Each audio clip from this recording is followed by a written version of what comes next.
For the work session tonight, we have a presentation that our Public Works Director, Kurt Kowar, is going to give for us regarding possible improvements to the Marshall-McCaslin intersection. We've been looking for a while on ways that we can help improve traffic flow with this whole intersection, but specifically this eastbound traffic that goes on to McCaslin, because it backs up frequently, especially in the holiday season, which we don't want to. We want to encourage people to continue to go to the center and not discourage them because they can't get out. So we looked at adding a possible triple left, our third left to this intersection, and Kurt's provided some photo sims for us, and it's going to give us an analysis of the improvements and the queue lengths and what the costs are going to be. Thank you, Matt. Kurt Carr, Public Works and Utilities Director. Good evening, Mayor and Board. As Matt said, we're going to look at the Marshall Road and McCaslin intersection and the proposal of a triple left in this area. This is part of our 2011 approved CIP. Our goals when we started to look at this location were to, as Matt described, how do we take care of our economic engine? How do we make this area attractive for people to come to and shop and then get into and out of? And as part of that, part of that is safety. You know, how do we make it safer? How do people feel a perceived level of safety in this area?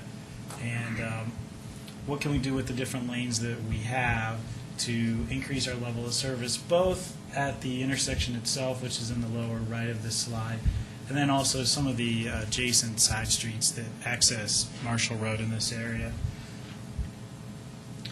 Currently, what we were showing on this slide is on the inside lane, which is the red line. That's an existing left turn lane right now. It's about 400 feet long and transitions into one of the main through lanes. It transitions into a through lane that transitions into a left lane. That is illustrated by this blue line, and it turns into the blue line that's going on McCaslin Boulevard. And then it looks like our slide is getting cut off a little bit here, but I'll show it in some other slides. There's a green line, which is now the current through lane into the Superior Plaza development, and that would turn into a turn lane that would become a third lane on McCaslin Boulevard. Currently, this green lane to the east is kind of has a striped, what we call pork chop, so a striped triangle there that has a right in and a right out to the Superior Plaza. So this is kind of a blow up of that area. You can see the three movements that we're showing. Again, the inside lane. So this would be the lane that would take us to Boulder, accessing US 36. The middle lane would turn, and that would go to Louisville. And then the outside lane, or the southernmost turn lane, would turn, and it would go to a lane that we would create on McCaslin Boulevard, and then once again go to Denver. Two areas of improvement, one being at the median in McCaslin, and a second where the striping is at the Superior Plaza, right in, right out. Would be some improvements. So we'd restripe and we'd take out a little bit of concrete. The reason for that in that area is when we have large semis make that turn, the back of the semi would actually drag up over that median. So that's what's kind of driving that need for improvement there. At any point in time, feel free to stop me, ask me questions. Kurt, Go ahead, Alex. By that pole on the east curve, Hey, Alex, could you do me a big favor, just in case anybody happens to be watching? So we did have another auto turn that looked at the trucks coming over here. We may need to make an improvement right here to allow the trucks in the outside lane to make that sweep. So there may be a little improvement over there as well.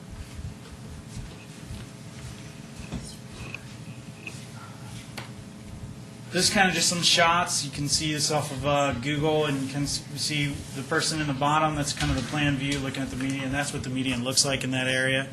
So again, just some minor concrete work along here. As Alex mentioned, there may be a little bit of work here. And then this is the pork chop or striping that I talked about. So we're looking down Marshall Road to the south, And so we would restripe this, and you'd see this disappear, and you'd get some similar dash striping to kind of guide traffic along in that area. So the current conditions, what we found, we did the modeling, and so what we did is we took historical and some updated traffic counts along with some 2035 projections. We looked at what the weekday average peak hour, PM peak hour was, and we looked at what the maximum peak hours were. We looked at the Saturday daily traffic, peak hours, and then we just looked at the average day during the week. And basically, when we did the modeling, what we kind of found was level of service at the intersection stays the same. So the overall level of service right now in the PM peak hours, level of service C. And right now, that's what it is. And after we would do these improvements, that level of service would stay the same. And that's kind of a function of user delay and speed in the area.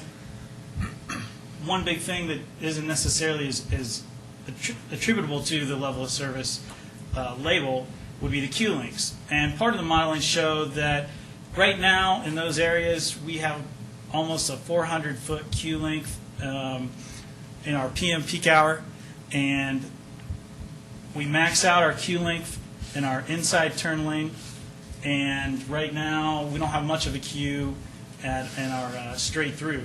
So after we did the modeling, and so some things that these queues create in that PM peak hours, if you're coming out on First here, or I'm sorry, First. If you're coming out on First here, if you've ever tried to get out there in rush hour, it's tough to do. I myself, when I leave, will go down to Second, and I'll come out that way, and even then I wait there quite a while. So these queues actually not necessarily improving the area in Marshall, but has a big impact on the side streets along Marshall. And so that was part of the overall analysis.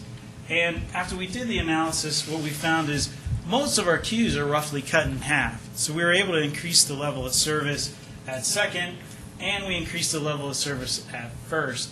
Now, you might say, well, they still have a queue there, but after we do these improvements, there will be a third way to get to the left or through. So you can turn into that outer turn lane and get out of First from what we're seeing. So there was a big impact in the queue links. Now, when we looked at the Saturday PM peak hours, what we found is basically the entire area is at capacity, pre and post improvements. So capacity meaning that our queue links are about 1,000 feet. They're getting back here. So the intersection is still under capacity even after we do this in the busiest times, in those holiday hours. So we are helping queue links, but it still is, in those big times, going to have queue links at certain periods. Kurt, when you say queue links or lengths? Lengths, I'm sorry. So when the light is red, you're talking about the number of cars that go by. It is. I apologize. So the light will turn red, and people will start to stack up or queue, and then that queue length is the amount of length that the cars stack back. So First Avenue is about 270 feet behind the intersection.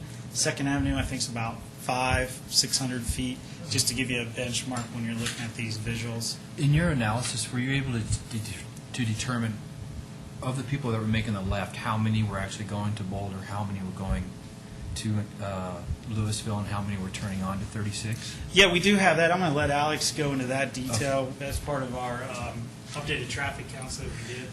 Yeah, Alex Arenello with LSC. That's a difficult thing to determine because we've never really counted that, but I've estimated what that percentage is, and the inside lane going to from this left turn lane going to Boulder is about 20 to 30%. From here going to Denver, getting on the right turn lane to Denver is about 20 to 25%. And then the inside lane going to Louisville, if you were going to Louisville, it would be about 40 to 50%. So you got more apparently going to Louisville than you have either going to Denver or to Boulder. And that's why you'll see that this green queue is quite a bit smaller based off those percentages. And again, this is all a model. So we do our best to look at what's actually happening, and then we plug it into the model, which runs it through several iterations and calculations. And so this is kind of a best guess. we think it comes close to real world, but you go to a lot of areas where we say that, hey, we think we've engineered this the best that it can be, and then you probably sit there and get frustrated with what we've given you. So.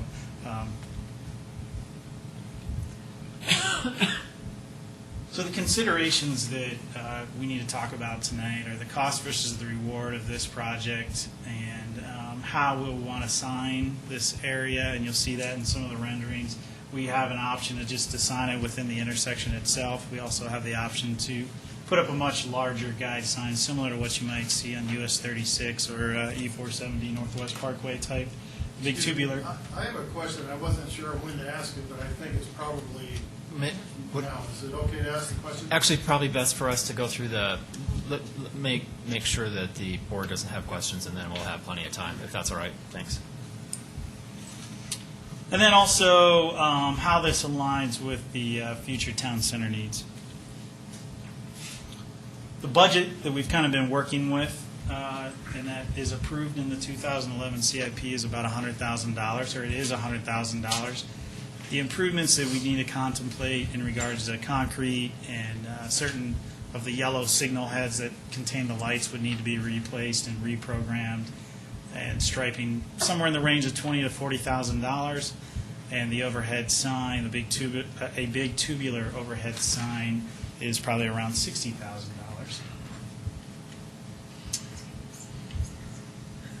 This is a rendering of the triple left. This rendering is probably the simplest approach, maybe not necessarily the clearest approach, in that we add additional striping on the street. Perhaps we'd put some striping in advance or symbols in advance that would say Louisville or US 36 East or West. That's been contemplated. We would have signage up on the signal itself saying US 36 West, US 36 East, maybe even something in the middle saying Louisville. So this would be probably the simplest approach that we would be able to take. This does not have the large sign we had talked about, so this view is probably the $20,000 to $40,000 picture. And then as we progress into a more substantial improvement, we're looking at more of the $60,000 guide sign to show very clearly, how the lanes are delineated and where you will go in each lane. So in overall, in looking at this, we felt in the area around the number 1, we were increasing safety. There's a lot of weaving, merging that goes on in that area, and by giving everyone a dedicated lane, we feel we can increase some safety in that area. 2, we've reduced the queue lengths and increased somewhat the capacity of the intersection. Each turn channel takes about 300 to 350 vehicles per hour. So by adding a third one, you're getting a little more capacity in there. And then at each of these 3s, being First Avenue and Second Avenue, we feel we've increased the level of service of the side streets, made it easier to access Marshall from the neighborhood, from the original town neighborhood. And beyond that, I was hoping my Ohio State Buckeyes would be somewhere in the tournament, but we're not. So any heckling, I guess, is welcome at this point. But I'll open it up to discussion, and we can talk about things from here. Could you go back to the last slide? Sure. Showing the potential cues. Cues. Yep. So you want the before? So there's Yeah, before. you were good with that, or the very last slide, I think. Okay. Okay. Right there now. Currently, we have double left and a straight through, and then going off to the right for right turn only, right? Correct. And is there any risk of making the triple left queue long enough, so long that it engulfs the straight through traffic and the right turn traffic, so to make more people miserable instead of, You're kind of cutting off the right. yeah. Yeah. The And model also doesn't the show straight that. through. It's adding, it's increasing the queue for the straight through as well. Yeah. Well, the straight through is going to get its green time, so they'll get through. They'll get through in that cycle. That queue doesn't necessarily increase to a length where they're not going to make that green light cycle. So the triple left green would be a through and a left for this movement. Okay. So they would get their green. There is a potential that that could queue up and cut off the right. I would say based off what we see in the models, that's low potential for that to happen, but it could happen. Or you could, no, I guess you can't really extend the right queue. You could extend this right turn channelization if we found it to be a reoccurring problem. That's certainly an option as well. I'm not sure it would be a problem, but it just seemed to be possible. Mm-hmm.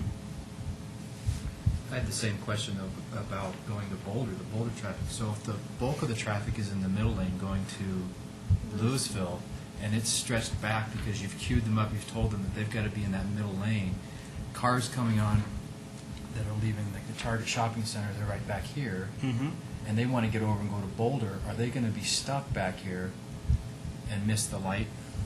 Because the traffic is built up so far back because you've told them that's the only lane they can be in. I think we have that problem. Well, yeah, it's because that is the existing condition now. Right. So if anything, Because you have to be in that inside lane to go to Boulder. Right. So, So is this going to make it worse, though? We're taking input traffic out. Alex, you going to the... yeah. So what Alex said. So right now we have this condition where if you're going to Boulder, and there's a lot of Louisville traffic, this probably fills up most of the time, and this fills up most of the time here or even farther back. That's your only choice right now is these two. So if you're back here, you're waiting in line here unless you're going to move and pass up traffic and try to cut back in.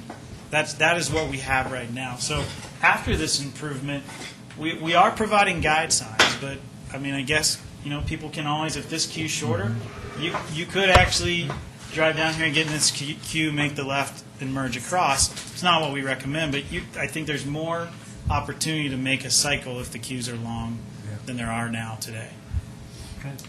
Yeah, no, finish up. Just one more question, and it's kind of a different topic, and I'm wondering if we should be focusing on this right here first, because this seems to be much more of a hazard and potential inconvenience where traffic is coming off of here and traffic's coming down here and there's the merging. Shouldn't we maybe focus on that first before we do something here? Can I offer a here? That's been my long-term problem. Well- But I'm wondering, my question was going to be, though, does that mean that we're going to tie, if we make that first one, the farthest left, or farthest right, coming in, ingress, not egress. So if we make that one dedicated only to the people coming off the highway, and the next one only for the people, from Louisville, et cetera, does that mean that more people are going to potentially back up because they can't move around? I don't know, but to me, that's the far more important one, too. That's way the one this where I is- see nearly deadly accidents. The way this is designed to work is if you are going to stay on McCaslin, you're coming off here, you're supposed to stay in this lane here. And wait for the Supposed to, light. but it doesn't Yeah. require it. I know. It's I got yeah, I to understand. be a Jersey And barrier or that's something. supposed to take care of it. So, I think two That's a bad line. same area, two distinctly separate projects. However, both have safety features. The merge, I think the US 36 merge, mostly safety in itself, not necessarily capacity. We have started to look at that, and that is something we could, at this point in time, contemplate for 2012, if we wanted to, as part of our upcoming budget project, and make that a priority project for that process. That's one option. If this was about capacity and safety for the intersection of Marshall Road, this is our highest intersection as far as safety. We have 35 accidents per year, or we had 35 accidents from the period of 2006 to 2009 in this area. And Specifically, those accidents, are they on where we're contemplating the triple left, or are they also coming off 36? No, it's pretty mixed in this area. And then this area had its own separate set of accidents down in the area of less than 20, I believe, maybe around 10. Is that sound? Kind of between those two places. 20, 23 on the north side, and then I 23 at the interchange, 35 at Marshall. But that's not the place in the middle where that free-for-all happens. Yeah. Nope, back. Up, Right. stop there. right there. Number one. And to the left. You're Here. I'm not, no, keep going. Where people Where merge in. everybody's There you go. shopping. Yeah. That's what I care about. Yes. But actually, the bigger problem with that is people continuing right and people coming from Louisville merging into That's- that. that's exactly same what I'm lane. talking It's about. not, and that's not gonna be fixed by people that want to go on McCaslins, waiting for the light to change. I'm just telling you how it's designed to work, yeah. It's the merger It's and gotta- the continuing right, that's the problem. We did look at several options. I mean, well, Right. we did look at several options for that. What we found through modeling, we have modeled this, the merge, and we found the most efficient option, the one that'll take the overall traffic and make it in the whole area the most efficient, was to actually signalize this and stop that traffic and then let it go, time it so that it will go when the oncoming traffic, the southbound traffic's not coming, so we time it into the gaps. So we're looking at that. We don't have it as an approved project this year. How The does that board go? certainly has an option to make a change, but today we were focused on Marshall's. So, yeah, if I can, I just don't want to run out of time, so if we can just focus on this. I mean, I totally get where you're coming from, and I have that same concern, but if we can focus on this one particular aspect of it, that would be perfect, just for the moment, so. Can I just say something outside of that realm? Sure. You have another problem? No, I'm just saying, this lane right here where that truck is, Yeah.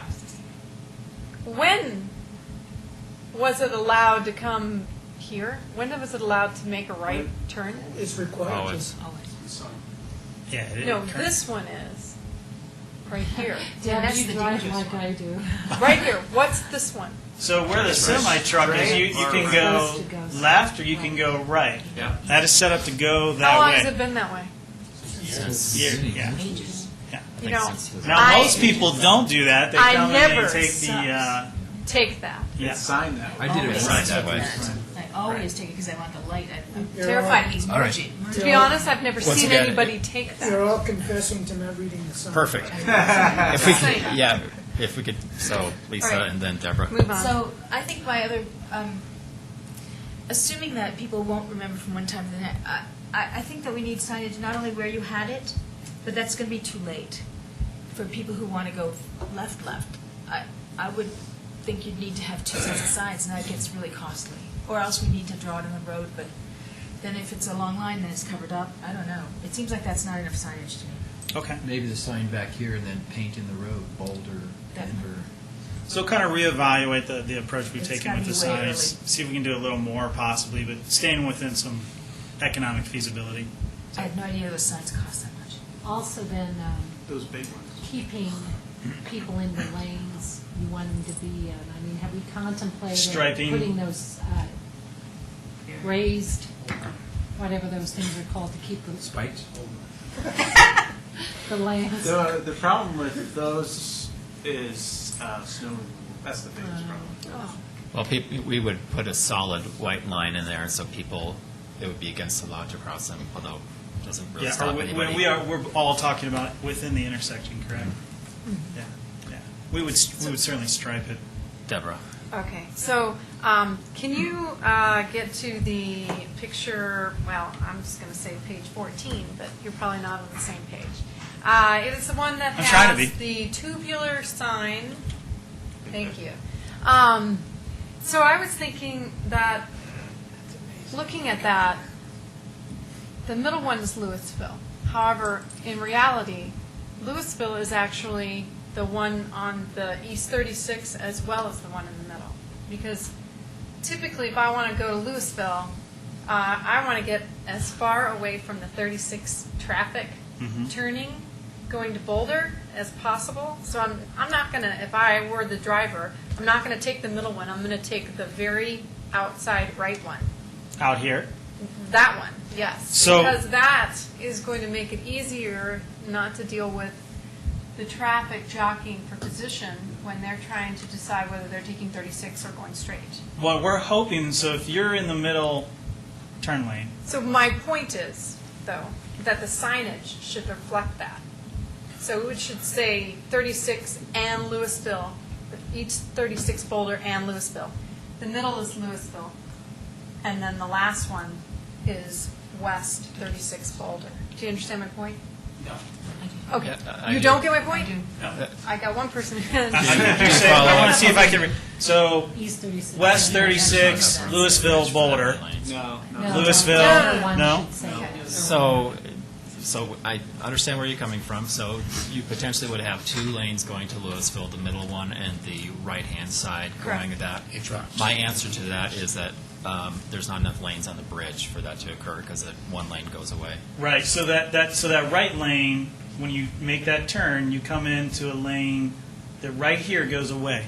It goes straight into 36. 36. Then you're jockeying on. All right, fine. Isn't there 3 lanes though on the bridge? There's the left turn lane to get on 36, and there's 2 more. Yeah, that's what I'm thinking too. He's saying the right-hand one goes away. You, It doesn't Not that though. it couldn't merge. It's the left turn lane actually opens up on the bridge. yeah, you'd have to, Do Google Earth. Yeah. That's what happens. Or maybe You it's know- maybe it's just striped that way. I think it's striped that way because if you keep going and just ignore the stripe, you're suddenly Yeah. in the correct lane to go to Louisville on the far right. And there's a middle lane going to Louisville, and then there's the left going to Boulder. I mean, if it works out, it clearly would make sense to have more Louisville traffic going, but I just thought that the exit onto the highway is a lane that goes away. But I certainly might be wrong. I think it just opens up right when you start to go up the bridge, and it allows you to Then you get go an left. additional, Yeah, I think it's actually the striping. yeah, But I don't think it's wide enough at the beginning it's of the it's bridge. an additional lane. Satellite. There we go. Let's see. Yeah, there you go. There it is. There's 3 lanes. See that lane going away? So that lane goes away. Right, so but that there's 2 lane lanes goes, there. the right No, it's goes the away. striping. But it's So the you go striping. into, so you Striping. could, the But the inside lanes, one, yeah. you could label as Louisville. You could have 2 Louisville, but it have to be the inside and the middle. Right. It would have to be, Yeah. There's no on the outside. No, because the outside goes away, unless they could restripe it somehow. Well, and it is the striping, correct? no, Not it's the really. configuration of the, No, I think that you're right. I think that that would work because the 2 lanes that are on McCaslin going up to the bridge could both go to Louisville. But you don't want one of them in the Boulder lane. I know, but once you're on or near the bridge, you want to get over as far right as you want, you can, to go to Louisville so that you aren't caught up in the traffic trying to turn to Boulder on 36. So, so for me, on the bridge, which you've got some lanes in this area, but when we're channeling people, we have 1 lane here, a 2nd lane here, and 3 lanes. And currently, that 3rd lane drops off. So your inside turning lane, you would channel into this lane, and it would come up. And they would have an option if you're not merging. You could go straight to Louisville or tuck in and go to Boulder. The middle turn lane would channel right, to this, and that would go straight through, or I mean, I guess they could go either way, but, and then that 3rd outside, which would be the new turn lane, would come to this outside lane, we'd adjust the Restripe that? striping, we'd readjust the striping, it still would drop off. oh, okay. Does that, But you'd still have the option to go, if you were in the left turn lane to go to Boulder, and it said Boulder on Marshall Road, and you made that left, you have the option as the driver to either go to Boulder or keep going to Louisville in that lane, yeah, Which lane? the far middle. left lane. Oh, the far left. this lane right here, Just Yeah, keep going no, I see straight. that. yeah. But isn't one of our purposes to keep as many non-Boulder going cars out of that lane as possible so we can move cars to Boulder more efficiently? So from a signage perspective, even though you can be in that lane, I thought one of our objectives was actually to guide drivers to be in the middle lane and leave the left lane mostly for Boulder going people. Yes, that would be. And I'd say when you look at the interchange, when we're queuing up, when we are failing at the interchange, really, this is what you want to back up. These 2 lanes, the way we're setting it up now, when the intersection fails and starts to back up, when the interchange fails and starts to back up, these 2 lanes, in theory, should be able to get through still. But part of the traffic remedy you're trying to accomplish is the jockeying that occurs when you're on McCaslin heading on the bridge, before the bridge. That Before is you- part of it, yes. Yeah, and we can sign anything we want. That doesn't mean that's what people always do. Go ahead, Alex. A comment. Most important thing, I think, is to get people going to Denver out of that middle lane, because you have a very short space between where they have to merge over. So if they're in the middle lane and someone's right next to them and they want to go to the right, they have a shorter distance than if you're going to Louisville. You can go over the bridge, and in fact, you're in a lane where you can either go left or right. How this is signed, I think this is something we may look at. I chose Louisville because I wanted to get people into that lane, because I thought that there were less people going to Louisville until I started calculating it. So this is one we could probably play, but the most important is to get the Denver people in this outside lane. That's the most important thing. Okay. And then the other two is really try to get lane balance between all, get the traffic split among the three lanes. But Alex, on that thought, to the extent we have Boulder-going people along with Louisville-going people in the leftmost lane, given the fact it's shorter in distance before the middle lane cuts it off, it seems to me we might want to be purist about that lane and do it Boulder only, because if there are Louisville-going people in it, we may end up having Boulder-going people divert to the middle lane and then have to jockey for that left lane. So while we're trying to fix it, it seems to me that perhaps just keeping it Boulder rather than Yeah. Boulder/Louisville actually accomplishes more of our objective. And we may not put anything on here. I mean, put those 36 west and 36 east. Those are the two. You may start with that, and then if we get too much traffic in this lane, maybe we put the Louisville. So that's something we can have. That's a good point, too. Let's see, I had a couple of questions. So I think you answered the safety issue. So there haven't really been serious injury accidents there, though, right? So, There have been some injury accidents. I'd have to double check the number to tell you out of that 35 how many were injury. okay. And then just in terms of funding, we have it in our budget, but this is a state highway. I think I know the answer to my question, but any chance that the state would help fund any of this? We can always broach the question and try to negotiate. I don't know the odds at this point. Yeah. And then in terms, I don't remember where the federal dollars for the interchange, where that is right now. I think there was, I don't remember the number. It was sub $1 million, I think, now that we gave back the rest. I know that Louisville had some interest in signage over on Dillon, whether or not we could use that money, at least 50-50 for each community. I don't know if that's... Yeah, there are improvements at their intersection there. Is it Dillon? Dillon. Yeah. They're doing, they're upgrading, as far as I understand, all of their traffic signals, which is their largest cost. So I guess I'd, depending on what we do here, maybe that would be a conversation that you could have with the manager over in Louisville, see if there's some way that we could take some of that money for something that would happen sooner than later. Looks like out of that 35 accidents, it looks like maybe 85% are property damage and 15% are injury. Okay. I think the best way to, we're not voting because we're in a work session, but is there a general head nod that we want to explore this some more? Absolutely. Yeah, so I think what I'd recommend is more eyes looking at this, the better, and I'd have the Planning Commission stare at this some too for their thoughts about it, Okay. if that sounds reasonable to everybody. We'll probably go ahead and open up conversations with CDOT as well at this point. Yeah, that would be great, and then, getting some more stronger cost estimates for all these things. My general feeling about this is I think the signage is very helpful. The minimal construction cost probably makes the most sense, since there will be changes down the road, and probably not doing the full shebang all at once probably wouldn't be the right way to go. So that's just my perspective. Okay. And if we decide this option doesn't work, is the majority of the sign the big thingy? Because then if it turns out we have to go back to something, we could, maybe the green parts of it aren't so expensive. I don't know, I'm probably saying. No, I Yeah, think the you're right. steel and the erection are a big part of it. Yeah, Yes, the sign power, also. yeah, We can use that elsewhere, so. Or here. yeah, And or move it sign around or this change way. it or whatever, yeah.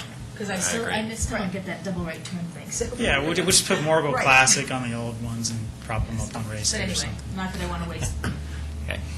So, yeah, so if there's any thoughts from the public about this, that would be great. Oh. And if you wouldn't mind at the mic, From here, or? actually, at the mic would be better in Come on up case, on the yeah. My name is Tom Hanna. I've lived in Rock Creek for going on 18 years. So I've got a lot of experience with all the issues you're dealing with here. I've seen it from a country road to what it is now. I'm actually glad to hear the questions that you all are asking because they seem to be pertinent. The question that I was going to ask is related to who has a responsibility for the traffic light at McCaslin and Marshall, as well as the ones north of there. The town. The town has the total responsibility for these lights. Yes. Have you given consideration to, since I think these are smart signals, they're sensitive to traffic flow, changing the cycle? Because there's been any number of times that I sit there, first or second car at McCaslin, and nobody's going, and we're stopped. So I guess my question is, have you explored more efficient utilization of that light in particular, since you control it? The ones north, I think probably you don't. Either Louisville owns them or the state, as you get up to 36. But I guess that is my basic question. Have you explored the cycling of the lights, given that they are smart and sensitive to traffic flow?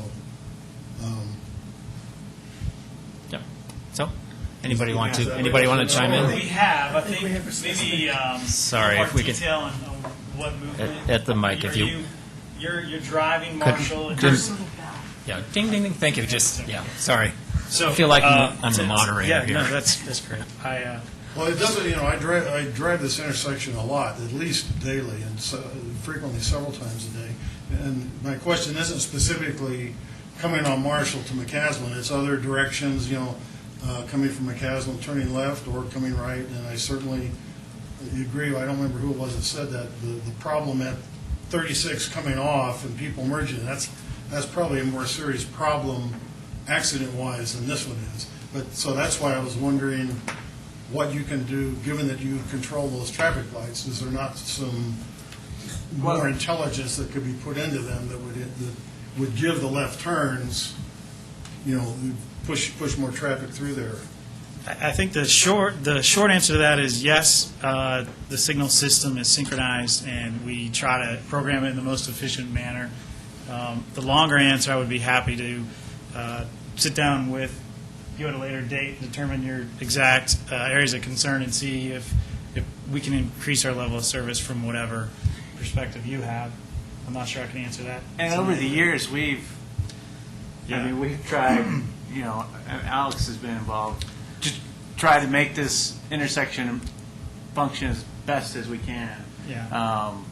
But you can only do so much with timing, when you're talking about the traffic that we get going through this intersection. So, but we continue to try different variations of timing to get work the best way we can. May I piggyback on what the gentleman said? Mm-hmm. I'm kind of wondering, after hearing what he had to say, is I'm sure you've explored this. I can't imagine that you haven't. But during the peak hours, whenever the traffic is backed up, at those hours and those times that is every time, can the light be changed as far as the timing, how long it goes red or how long it's green? Does that make a difference? And I'm To some extent, yes. And we do have different programs for peak AM and peak PM and middle of the day. It's a balance. It's all connected. So changes we make at Marshall have an impact on the interchange all the way up into Dillon Road. And so it's all hooked together, and we have tried to time it as best we can.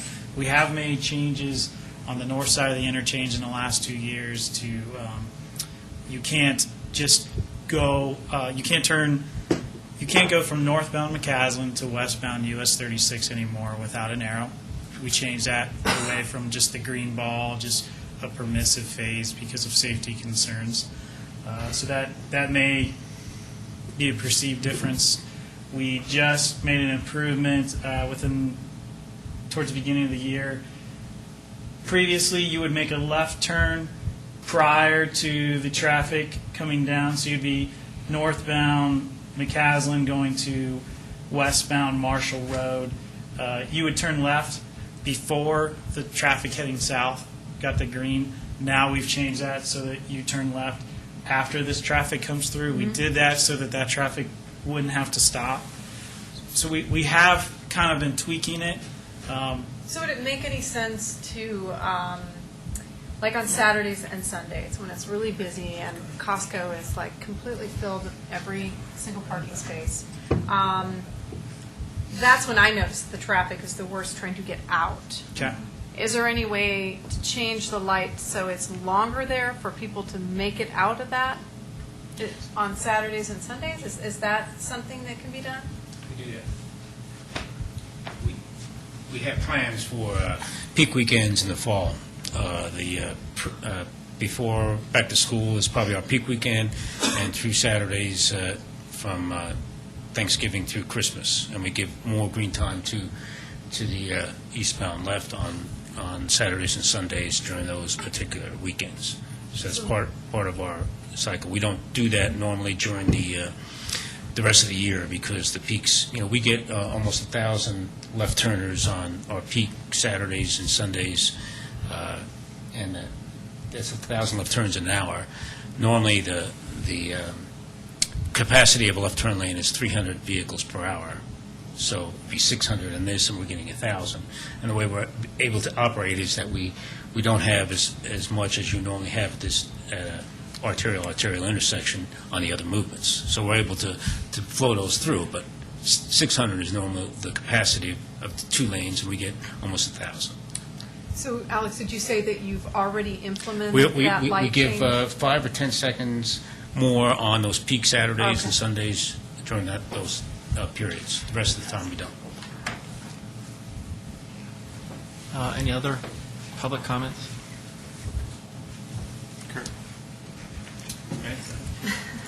Yeah, Jim Payne, 2475 Clayton Circle. Just curious on, and this is a good slide to look at it, if you're any impact on the intersection coming out from Boulder Valley Ice, Superior Liquor, because the way it works now, and I'd have to walk over here, but if you're making a left-hand turn, you're making a left-hand turn as this lane is making its left-hand turn. So if you move that over there, you're probably not going to have enough room to do that simultaneously. So is it possible that coming from the east, you'd be tied up with those long lines that are being sent through on a 3-way turn? The other comment is that if, to the extent that this does become a problem where it's hard to make that right-hand turn, those are Rock Creek people, so you might have a problem where they would be sent through Original Town, or there'd be a motivation for them to avoid that completely and go through Original Town. So, Okay, thanks. Quick answer on this. Going to the triple left with a through left in that lane, we'll be going to a split phase, which means that the 2 left turns are not going to go at the same time. This left turn will go at one time, and then those left turns will go at the other time. It's similar to what happens up at Dillon. If you know how Dillon operates up there, it's a split phase. And we don't anticipate this being a problem in terms of blocking the right turners, but we would certainly monitor that. Okay. So Alex, while you're up there, if the right-hand turn lane becomes a problem, is there any reason why the Denver-bound lane can't be triple directional, to where you've got Well, the two other- right turn lanes, No, straight through and a left? right, the solution would be to take a lane from here, and that was one of the options we had, is to put the left turn lane here, and then we would have 3 separate left turn lanes, a through lane and a right turn lane. And But so that- I'm wondering why we can't have the Denver-bound lane also turn right. If we have the right turn lane and the other one turn right, 2 lanes would be allowed to turn right, and southbound on McCaslin allows that. Well, you'd have a through lane here. You're talking about putting that through lane, making this a through right? As well, just the arrow literally would 'Cause go we this looked- straight yeah. and this. We looked at making this a through right, but you have a conflict on the other side. You have to make a major improvement and move a pole on the other side to make this a through right, or to put another right turn lane there.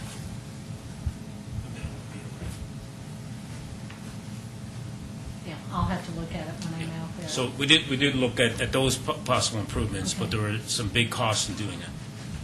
And then having to do. Okay. Any other public comment and/or board questions regarding this issue? Just one more question. Yeah. On the sign itself, Kurt, it looks very much like you'd see on a freeway, very industrial. If we go this direction, can we get something that looks maybe a little more like Superior or Flagstone. Yeah, there you go. We could certainly see what other options we could come up with and present those to the board for consideration. We'd be paying for it, so CDOT, I don't think would care. Okay. Thanks. All right, great. So I think that kind of understand the direction to proceed. I think that I also can summarize that we will be interested in looking about the off-ramp from 36 going to southbound McCaslin. We can talk about the dollar figures during the budget, but if you have free time on your hands, you probably want to start that, thinking about that some. Okay. Thank you for your time. Yeah, thank you. Excellent presentation. Then would you like to go through the agenda for the next meeting? Oh, yeah.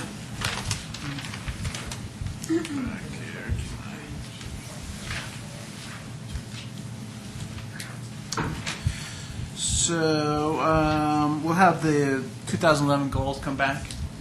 We'll do that during the regular meeting rather than the work session this time. And then we have our annual perennials contract coming up.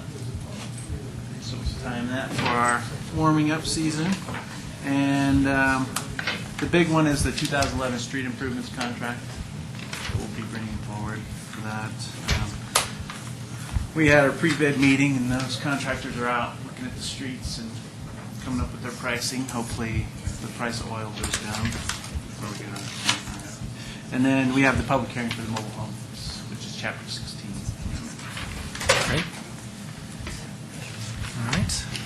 Any questions about that, Deborah? Will we have the minutes from the planning commission on the mobile home Yeah. section before? They'll be included with the packet. Okay. Yeah. Yep. Do we have the minutes now, or no? No, they're not done. Okay. Okay. Any other questions about the next meeting? I'll go through the digest. Yeah. Pull that up. Let's see. We made a contribution to this one book project that Louisville's doing for the library. Lafayette and Louisville and our community are participating in it. So Louisville and Lafayette are each contributing $3,000 apiece to it, and we chipped in $1,000. We had some money that was left over from the property tax that we collected, so we're using it. As more details come out about what book and different events, we'll get those out to the board. No major damage from the last windstorm we had. We lost a couple solar panels. No major tree damage, though, so that was good. And then some fence repair that we had to do. So, about the solar panels? No, So you didn't Yeah. catch that solar panel before it flew no, off? I called and it. it's the smaller ones that are on top of the traffic signs. Oh, okay. Yeah, not the ones Okay, on I no. was hanging by a thread. Got it, Oh. okay, yeah, thank you. Um, Because otherwise, they're guaranteed, right, to Yeah, withstand yes. wind gusts, right? Okay. Yep. And we're going to look at, when we put those back on top of those traffic signs, we're going to look at some stronger brackets for those particular signs. Bungee cords. Absolutely.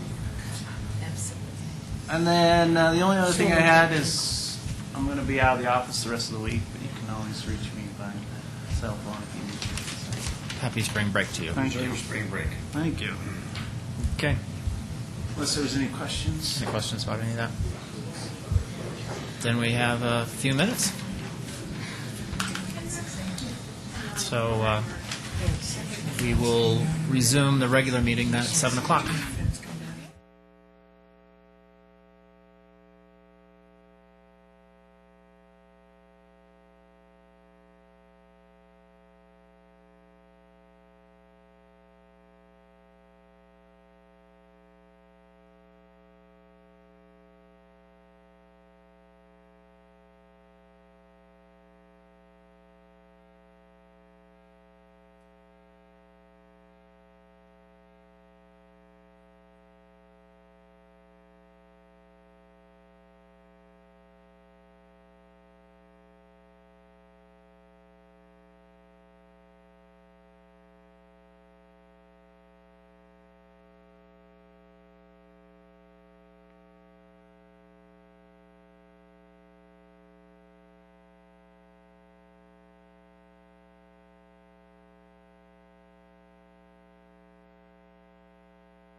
Welcome, everybody. I'd like to call to order a Town of Superior Board of Trustees meeting for March 28, 2011. And Phyllis, if you call the roll.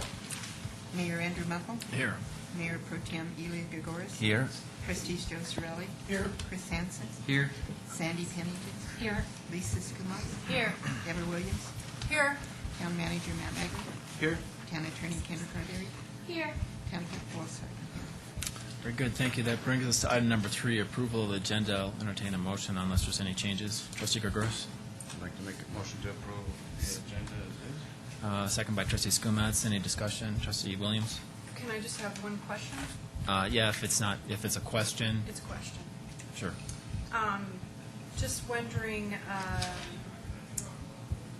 who the steering committee is for the Keep It Clean? For the Keep Keep It It- Clean yeah. Partnership? Currently, Currently? It's representatives from each of the communities. So Public Works Director Kurt Kolar is ours. For the town? Okay. Thank you. Anything else? If not, there's a motion and a second. All in favor? Unanimous. That brings us to item number 4, reports, questions, and issues. And anybody want to start this evening? Trustee Williams? I attended on my own a Rocky Flats Guardianship public lecture. They have them at the Naropa Institute. And this one was, it featured 3 scientists that their talk revolved around studies done in 2010 on samples of soil and dust just east and west of Indiana Street along Rocky Flats. And they did 4 samples, just 4 random samples, and every one of their samples contained radioactive plutonium above what they call background levels, which is what is acceptable amount of exposure to radioactive materials, which 0 is. I mean, you obviously don't want any radioactive materials, but they're saying that they were higher than background levels. Anyway, so it was a very, very, very, for me, very interesting lecture that I attended. And there was a lot of people there. So, I also will be attending another Jefferson Parkway meeting this Thursday. So if anyone is interested in coming with me, you're welcome to come. Even the public, really. Seriously, they're fun. And then I have another marketing and PR meeting for the library, the Louisville Library, and there's on the same page, 3-city, 1-book program that they are bringing this spring, summer, and fall, and they'll unveil what book it is sometime in July. So I'm just kind of working on one of their committees to be a part of this very exciting program for the library. And that is it for me. Let's see. Trustee Gregoris? Excuse me, Gregoris. Excuse me, Trustee Pennington. I wanted to inform the board that Louisville has decided that an addendum to the library IGA is in order to accommodate the book drop. As I understand, it'll be pretty basic language, just outlining responsibilities. They will provide and pay for the book drop, and will provide and pay for the daily return of the books back to them. So I anticipate that's going to be fairly simple. Are they going to, so will they draft the language and send it to us for review? Is that the? I've asked that they draft it and preliminarily send it to Matt for his review, and they will take it up, I think, at their mid-April board meeting is the current intent, but I'm sure you'll be in contact with Malcolm on that. I'll meet with Malcolm next week, so. For the viewing public, Malcolm is. City manager for Louisville. Thank you. And as soon as I have that language, I'll forward it on to the board. Okay. Historical Commission had a meeting, and Gladys, they took up your Veterans Memorial idea, so that's under development. as a possible addition to Asti Park, but as that progresses, I'm sure they'll bring that before us. Secondly, 15-year-old Superior resident Derek Aiello is doing an Eagle Scout project that entails a documentary/film on the history of Superior from a adolescent, young adult standpoint. So in that, he will be interviewing longtime residents of the community. He'll actually be accessing historical interviews that have already been done, and he has quite the ambitious project in mind, and it will be available for running on Channel 8, for putting on our website, those kinds of things. So he's really to be commended for his ideas thus far.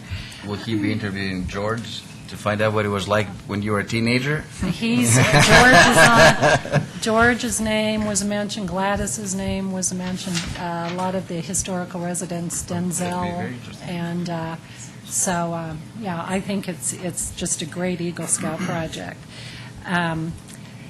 Thirdly, and I'll defer to Chris on this, the inaugural Economic Development and Retention Council meeting was held last week, and Chris will give you more depth on that. But from my perspective, it went exceedingly well, and some great framework was put into place for to get that off the ground. We had a Traffic and Safety Committee meeting just prior to this to go over just a lot of ideas that we're batting around. Not one, Deb, would one single out as paramount? Probably just the different interchange ideas that we are working on with Louisville for McCaslin and US 36. Right, and continuation of the problem solving for El Dorado K-8, but we'll bring those specifically forth as they mature. On a personal note, I will not be here for the April 11th meeting. And then on an even more personal note, I, along with Trustee Cirelli, who is also an avid CU Buff fan, would like to invite the rest of the board and any residents out there on TV or in the audience who want to join us tomorrow night at 7 o'clock at Wild Wings for Superior Supports the Buffs Night, urging our CU Buffs on to victory at Madison Square Garden. So you're all invited, and all the board members are invited. Where is that? Wild Wings.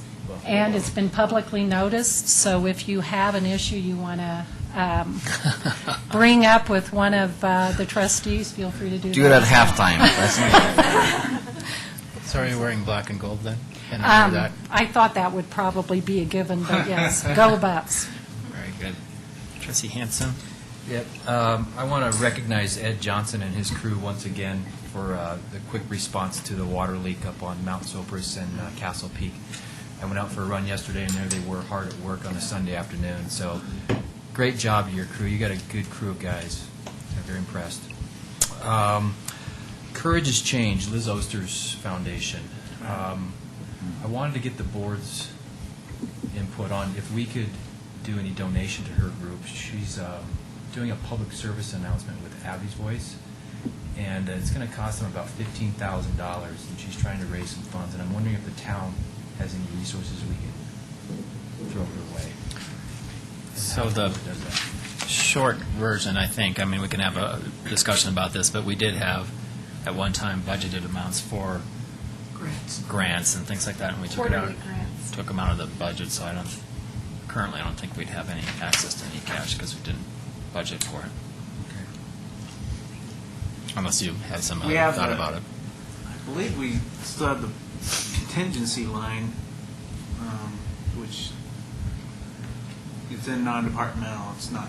There's nothing specifically attached to that line item, but that's the only line I can think of in the budget that could be.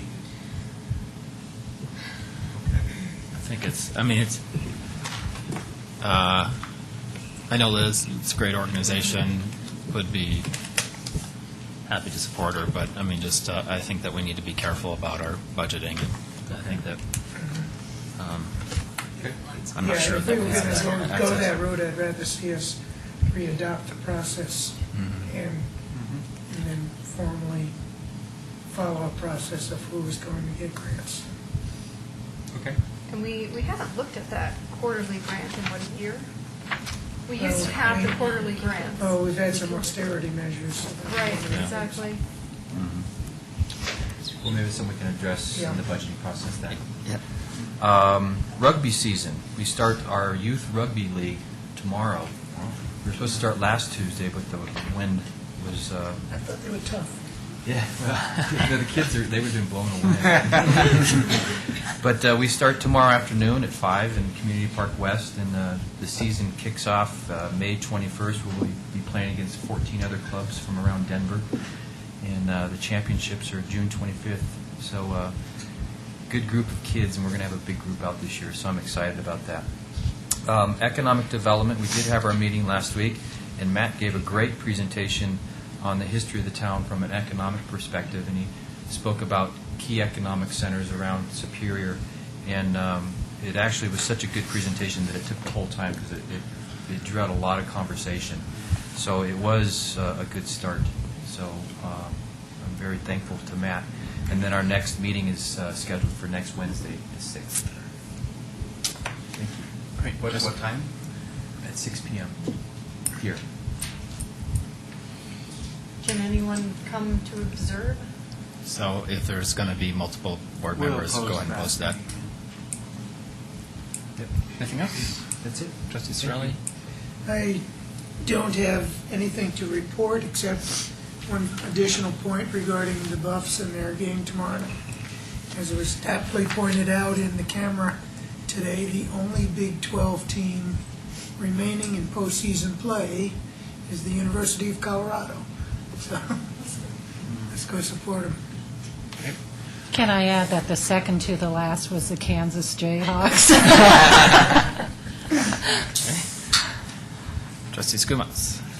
So I think other than the coffee buzz from the last week or so was the upcoming meeting that I'd like residents to know about, and that is the Home Energy 101 workshop that's going to be held Wednesday, 7 p.m. right here. And that's going to have childcare as well, so you can bring your kids, and there will be that. And what it's going to be is local energy experts that will talk about how and why and what you can do to reduce energy use in your home, both some very cheap and inexpensive things you can do yourself, as well as an introduction to the Energy Smart program that gives audits and discounted audits, and it also has money, low-cost loans available.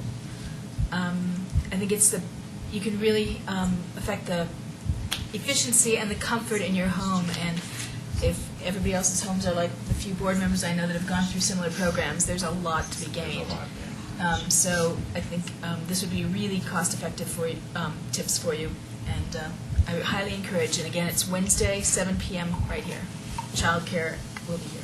Great, thanks.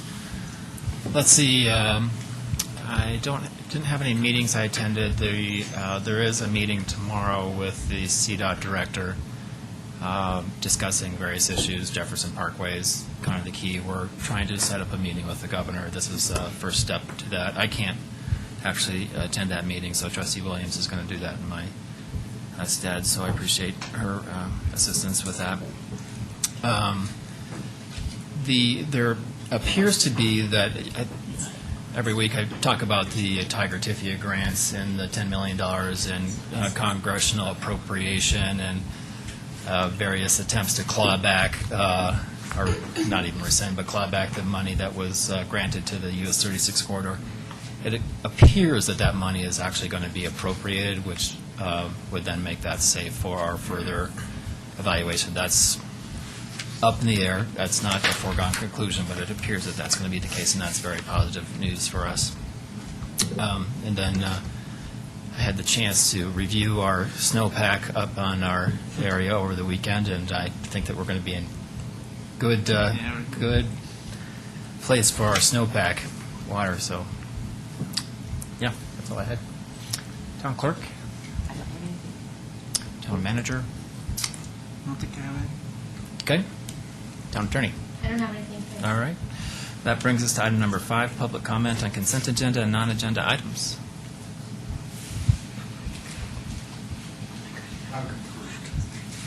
George Chapter 109, South Fourth. First thing I want to know, did the board have its retreat? Not yet. When is this scheduled? Next Monday. Next Monday? Yeah, I think it's April. I'm just asking a question. April 4th. The second thing I want to ask, is the staff done anything with the proposal of disposal of town equipment? What progress, where are we at, where do we stand in that situation? We disposed of some equipment that I really don't approve of the way it was disposed of, the price it was disposed of. Are we coming to terms of how we're going to dispose of the town equipment? The finance department's looking into. Well, can you give me a kind of a time frame? I don't care if you say 1 month, 2 months, 2 weeks. I'd like some kind of an answer. So, George, maybe you could tell me what sounds like you have a specific item or concern. Pardon? It sounds like you had a specific item of concern. Can you clarify? I have an item of any town property that is disposed of. There's been some disposed of here recently that I quite didn't see was eye to eye with in the way it was disposed of and the price of the way it was disposed of. I don't know if you know about it or not, but I think if you inquire the town manager, you'll find out what I'm talking about. I feel like I'm in the dark here. So, Public Works Department recently sold one of the vehicles because we purchased a new one, so we were getting rid of an older vehicle with, and I think that's what George is referring to. That's correct. Yeah. And the other item. Now, that was done through Craigslist or some kind of online advertising, and we received 3 inquiries and we received one proposal for it. We sold it to that individual. So what George is asking for is whether we have a policy in place for the disposal of town properties, and whether, instead of having just the departments dispose of the property through their policies for the department, we incorporate something into our purchasing policy. And finance is looking into this and what makes sense for the organization, but I don't have a time frame for you. Okay. But they're looking. It's on the list. As long as we're working on it, Yeah.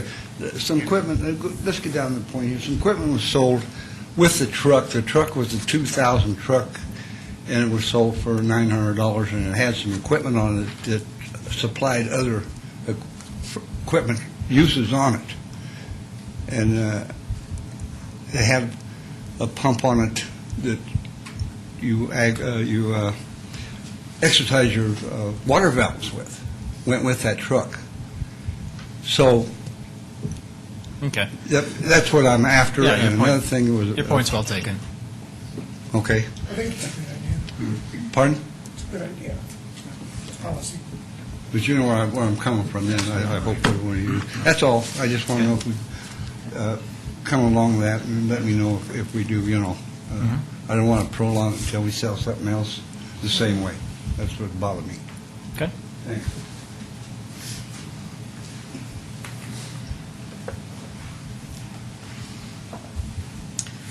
Gladys, 4404 South Third Avenue. So the agenda was passed as is, so does that mean that 7C will have no discussion? Not at the board level, but if you have comments about it, this would be the right time. Well, I have extreme concerns about it because if there was no change in the agenda and this was not pulled, there was verbiage changed on that, so there needs to be a public hearing on that new verbiage.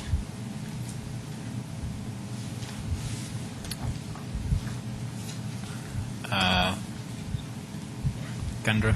I'm not sure what 7C is dealing with That's chapter 1.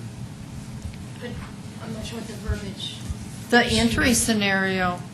you changed that whole, you changed all the verbiage in that entry part of it. So to amend Chapter 1, a public hearing is not required. No, it's not required. If we're going to have, for instance, the next meeting, we're going to have Chapter 16, that does require a public hearing, so one's been scheduled for that. But we haven't done public hearings for any of the other chapters we've done for the code, other than 16. Okay.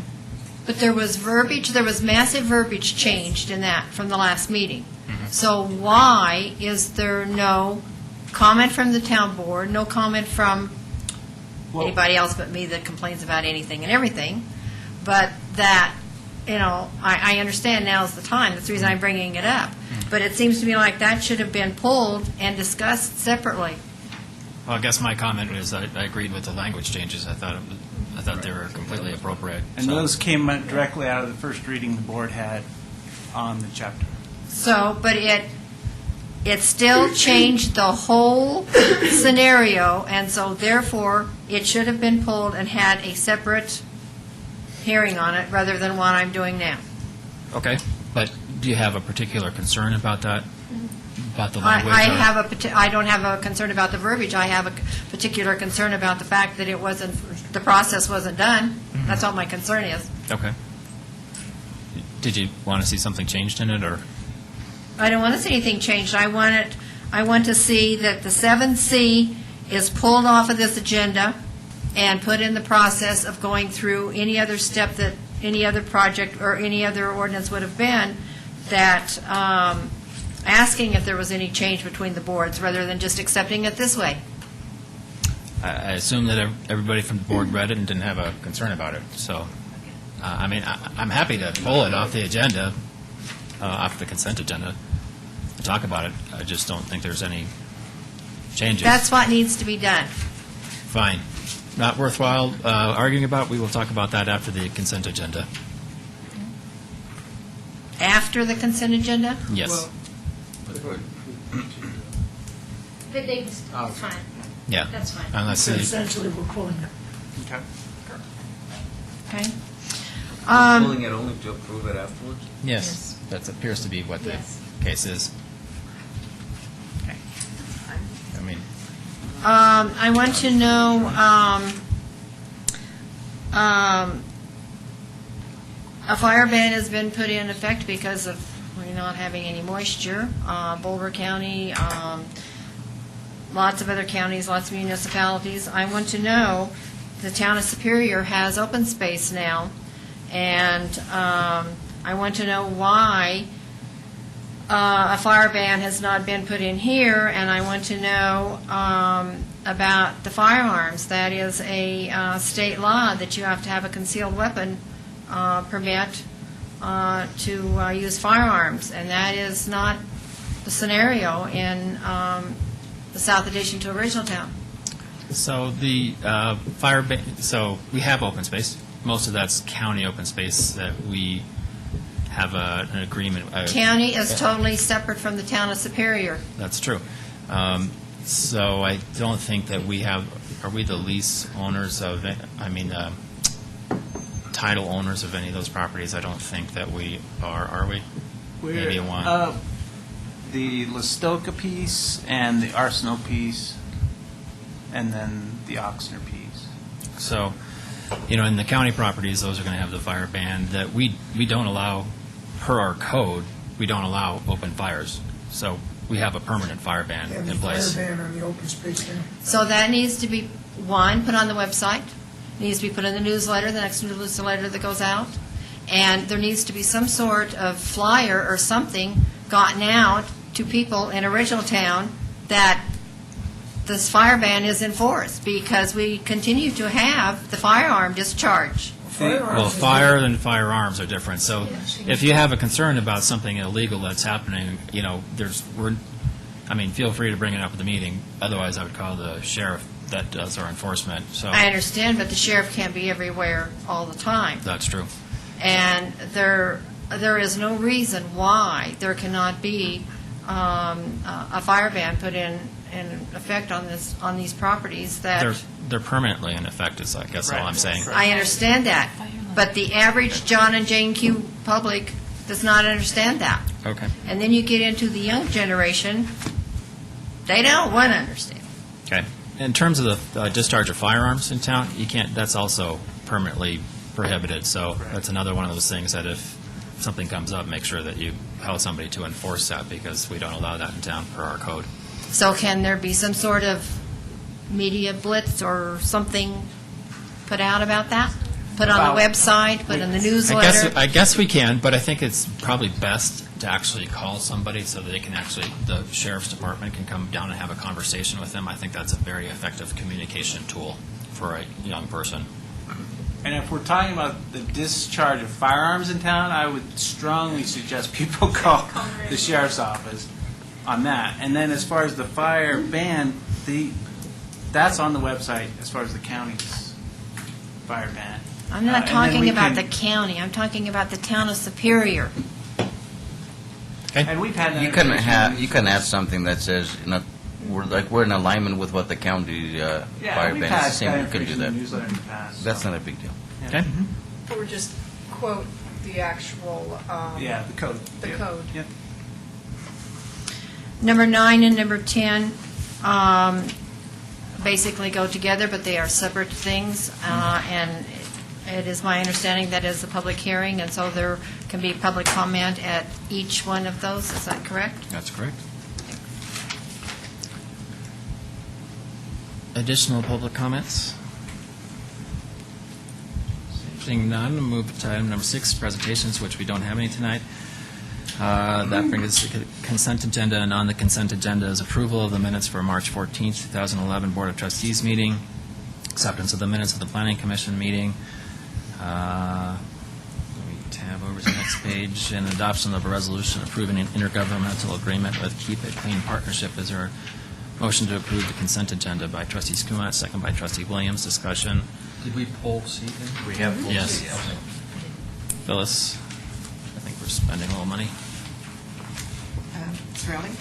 Yes. Gregoris? Yes. Hanson? Yes. Muckle? Yes. Pennington? Yes. Skumas? Yes. Williams?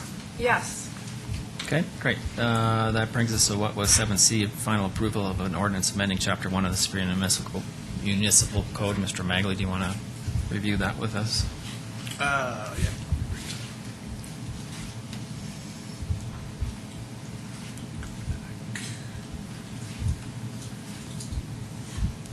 So this is the second and final reading of the ordinance amending Chapter 1 of the Superior Municipal Code.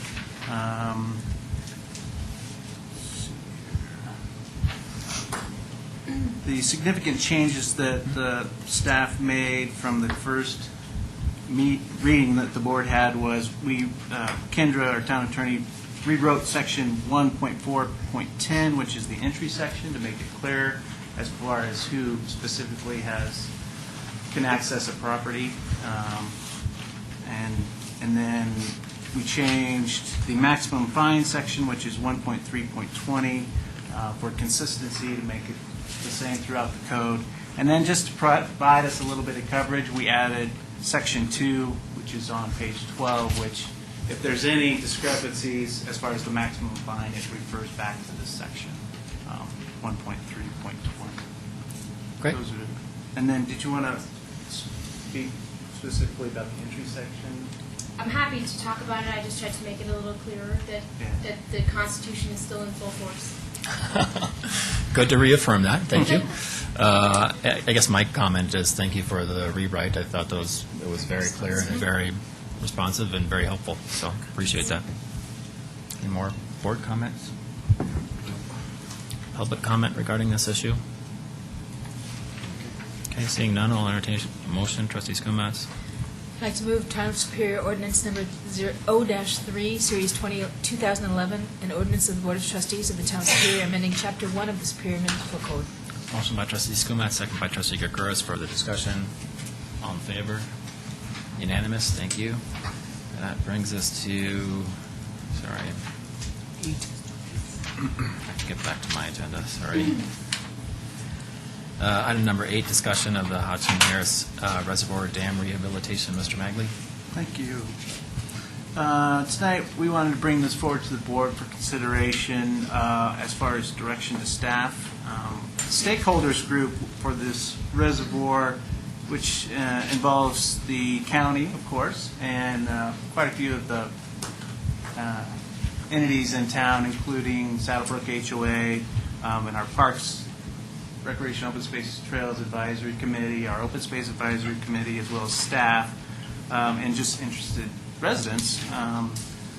Met on February 23rd and had a good discussion. They reviewed the interests of each of the entities that were involved in the stakeholders group, gave background information on the reservoir, and then discussed 5 alternatives for the reservoir and the dam.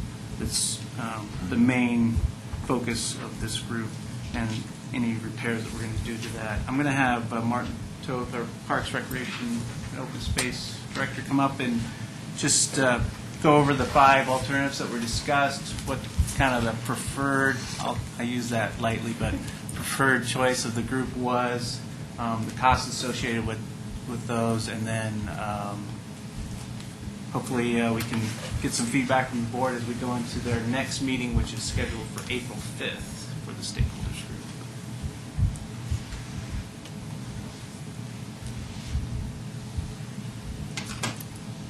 It's a direction to the reservoir.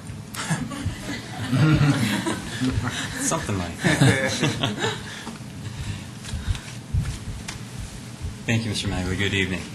So to provide a quick recap for anybody who hasn't had a chance to take a look at the documents in this week's packet, there were 5 options that Mr. Magley highlighted. They're outlined briefly here in a quick summary table, and there is some additional information included in the packet materials for anybody who hasn't had a chance to look at it. The first alternative, the no-action alternative, any policy decision has to have a null alternative or a null option. It's the least expensive, at least preliminarily, at $0, but eventually the dam will be out of compliance and the state engineer's office will require some repair. So that's not a particularly good long-term alternative to address the situation. The second item is breach the dam, which would cost about $385,000 based on the engineer's preliminary estimate. It would require removing the dam, restoring the site to its native condition, and then restoring essentially a stream channel there. It would eventually look like there would never been a dam there. The third option at $265,000 is a preliminary estimate, is making it a non-jurisdictional facility, making it a reservoir that doesn't meet the threshold for requiring oversight from the state engineer's office at 10 feet. And the option there would require a preliminary estimate of about $264,000. This would lower the height of the spillway to something less than 10 vertical feet above the natural ground level of water there. What would be the point of that third alternative, though? To have a little bit of storage there, and have a real long, broad bank. A lot of the ecological benefit, a lot of the wildlife benefit that's been there over the years isn't. I see 0 on the occasion. Actually, I could answer that a little bit better. It would really just provide the farmer irrigation for his crops, period. And that's what it would be. Because that is first and foremost what that reservoir is for. So that's what number 3 would do. It would provide pretty much, most of the time, no water. Exactly. So as Trustee Williams highlights, the 20 acre feet that would be potentially stored there would just meet the agricultural irrigation need that's called for as part of the water right for the tenant that has the right to have that water used for his agricultural uses. It's the tenant of the Rock Creek Farm, Carolyn Hornberg Preserve, further down Rock Creek, as Trustee Williams highlighted. And then the 2 larger dollar items, item 4, the full dam restoration, which would be $1.2 million is the preliminary estimate there. And this would restore the facility to its full storage capacity at 117 acre feet. And then the partial dam restoration. Not nearly as much storage, but still a very high price tag at a little over $1 million. And the rationale there is the same repair would have to happen regardless, even though it wouldn't be as substantial or as large of a facility. The repair work that would have to happen at the toe of the dam, all the excavation work, all the dirt work, all the hauling costs would still need to be undertaken even to do a partial solution. So that's the rationale for the 2 partial and full restorations being so similar in expense. So I guess when you look at the numbers, the estimated cost for the partial dam restoration is so close to the full restoration that it doesn't, if you're going to spend that kind of money, you might as well do it right. Sure, your return on investment isn't I mean, nearly as really. much. You know, the cost per square foot or the cost per acre foot of water isn't nearly as good a return. Well, and actually, I would just point Just out. before we get into discussion, I just want to make sure, is there anything else that you want to present? No, That's it. as the manager indicated, we wanted to go kind of recap where the working group had gotten to this point after having a very positive first meeting to lay out the interests of what the groups were and hear everybody's interests, and then to present this for the board to see if there might be some preliminary questions, number one, if there's any preliminary direction, if there's any points of clarification that staff can highlight now, or if we could take potentially to the next working group meeting. Okay, Trustee Williams. I was just going to point out with the partial dam restoration, I'm not 100% positive, but eventually we would be back in the same position that we are today, where we would have to restore the dam full restoration.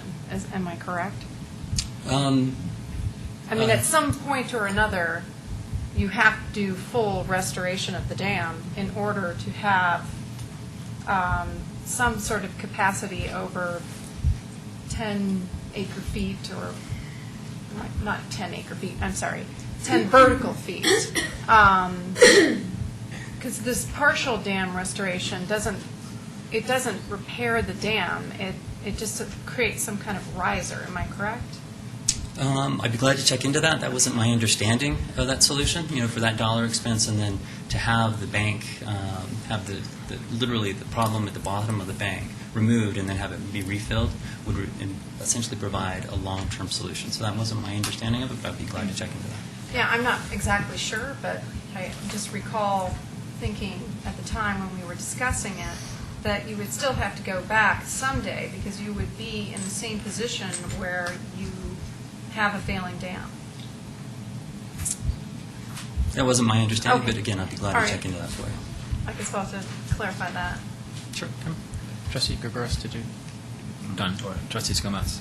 So I have a couple of questions, and I guess a couple are forward-looking and one is backward-looking. So maybe I'll start with the forward-looking one. So the first one is, my understanding is that if we're going to do something on this, we kind of need to do it pretty quickly, or else the habitat is lost because the animals learn other places to stay and then they don't come back here. Is that correct? More or less? Sure. Obviously, having a solution faster is better than a longer-term solution. It's taken quite a while for the habitat there to develop and for the migratory patterns of the animals that have used that site. So yes, having a solution sooner rather than later is optimal. Okay. There needs to be a solution presented to the state engineer's office by the end of this year, I think is the expectation. By the end of this calendar year? Mhm. But then that means we'll miss another season of wildlife, right? It would not. It would be suboptimal. Yes, I'm highlighting what would be optimal, which would be sooner rather than later, and then ultimately what the state's looking for is to have a long-term solution identified before the end of the year. So that would be the out deadline. And so what would our if wildlife preservation is part of our goal, which I thought it was, but maybe I'm speaking for myself and others not, but then what would our short-term solution, if the long-term is this, it takes a year or something for approval or whatever, what would we do in the meantime? Is there enough water there now to let the critters hang on? Or do we really need to do something? The point of the working group is to identify a solution in the near term and determine whether or not there is a long-term management solution that's ultimately fundable, and then deciding how that funding would work. If the board is interested in directing staff to look at framing a partnership with the county, that would be an option for the board to consider. So still looking forward, I guess it's not in our this year's budget to do something on this, and looking and sort of who pays is part of my forward-looking question. I mean, it depends on what fund you want to use, for this project, first of all. And then the county is going to be a partner, hopefully, in the project. So their availability of funds is another question for us that we need to work out. And theirs may not be until 2012 as well. But the interim repairs that have been made, I think, going to leave it in its current state for now. And how deep is it now? About 10 vertical feet. And right now it's beneath the So that's where it's jurisdictional level. But again, that's an interim solution. That's not a long-term solution that the state engineer's office would approve. Not to be Am I- just not to be obscure, so you said it would be what funds we would use, so you want to clarify that? So the two funds, in my mind, are either our capital funds, it's not budgeted this year, or open space funds, if there was, if that was the direction. And Which- open space funds are budgeted for this year because Yeah. we budget all of them every year, Right. essentially. And we can use those funds for this. Mhm. And then the other question is partly backward thinking and partly forward thinking, and it relates to who pays thing. So I was kind of wondering, who owned it, who was responsible for O&M, and is there some obligation? So, That's something that we would need to work out. I mean, it's in Boulder County. It's in an unincorporated Boulder County right now. So there's a long-term management plan and partnership, there's not currently. So right now it falls on the county, but if it's something we worked out with them, it's something we could pursue. This would, just to piggyback onto the manager's comments, this particular facility, the Hodge Narrows Reservoir, is part of the management plan for the Rock Creek Farm. So this would be a slight addendum, an additional couple of pages that were added to that, once approved by the Board of County Commissioners. I was asking historically. So historically, it's been in the county's possession, and historically, they have done all the operating and maintenance work there. Okay. Trustee Sterling? No, I just was going to repeat what you just said. So, that's all. Okay. Other questions? Trustee Do we Gregorius? have any idea what or if the county would contribute financially? We don't. Again, this is it's a very early stage in the discussion. I think the manager wanted to bring this up for the board to discuss and have an idea of exactly what's going on from the initial steps moving forward, and to give us an indication if there is a willingness on the part of the board to take some direction now. Staff's ready to move forward with it. We've had some really great communication with Parks and Open Space Department Director for Boulder County, and he stands ready to talk about any option that the town's interested in. Trustee Pennington, did you have anything? Oh. I guess I need to ask just direction. Yeah. Sort of thing. Are you looking for a certain level of funding, or do you want us to, how specific do you want us to talk tonight? I guess is the question. So could I address that? Okay. One of the reasons why I brought this forth to the agenda today was because we're having a working group meeting with them April 5th, I think, that I know that they're going to be asking, and at this point they need to know whether there's a partner here or not. And we need to come up with, are we interested or are we not interested? And we need to at least give them that, because that will determine the direction. As a board, if we're interested? Well, as a town. Well, can I ask a question related to that? So has ProStack and the county's POSAC, have they weighed in on this particular issue? This has been on all the committee's radar screen for well over a year at this point. OSAC's taken a strong position of supporting some work, and they've made a presentation before this board on Valentine's Day, I believe, to share a suggested position for the town, which included making some improvements to maintain the reservoir and the dam facility for a number of reasons. That included buffer space and trail connections and all the ecological and wildlife benefits. So that's been suggested by by OSAC, and ProStack's taken a position. In terms of, I'm sorry, OSAC, excuse me. So in terms of, confused. did they talk about expending open space dollars at all, or that didn't rise to that? Yeah. The committee suggestion is for the board to take seriously. I don't have the motion in front of me, but it was for the board to support and consider making a financial contribution toward the long-term solution there, investing in it. Did they identify where those funds came from, i.e. would that come out of the open space fund? No, a specific fund wasn't indicated. And do you have a feeling about the POSAC from the county's perspective? I believe we have a I believe representative. I have a member of POSAC standing behind it.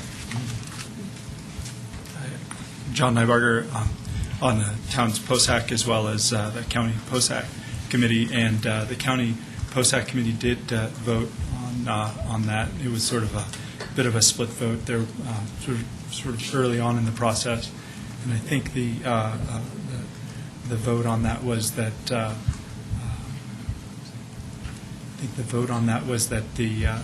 the county should try to I think at the time it was to fill it to the maximum level, and I think that was Like it a was full, a full 5-3 dam vote. restoration or a maximum at the, full dam restoration or maximum available in its current configuration? It was for, basically, it would have been for a full restoration. However, at the time, we didn't have any pricing for the partial or full, so it's sort of not the right question, so to speak. Okay. And can I ask, so change your hat from POSAC to OSAC, Open yes. Space for Superior. Do you remember, and I cannot remember, the motion that we made as a committee when we discussed the Hodgkin Harris Reservoir, whether we said financial support, or did we just say support? I mean, how did we word it? How was it worded? Do you remember? We spent a long time Yes, wording it very I know. carefully, and I can't remember if the word financial was in there.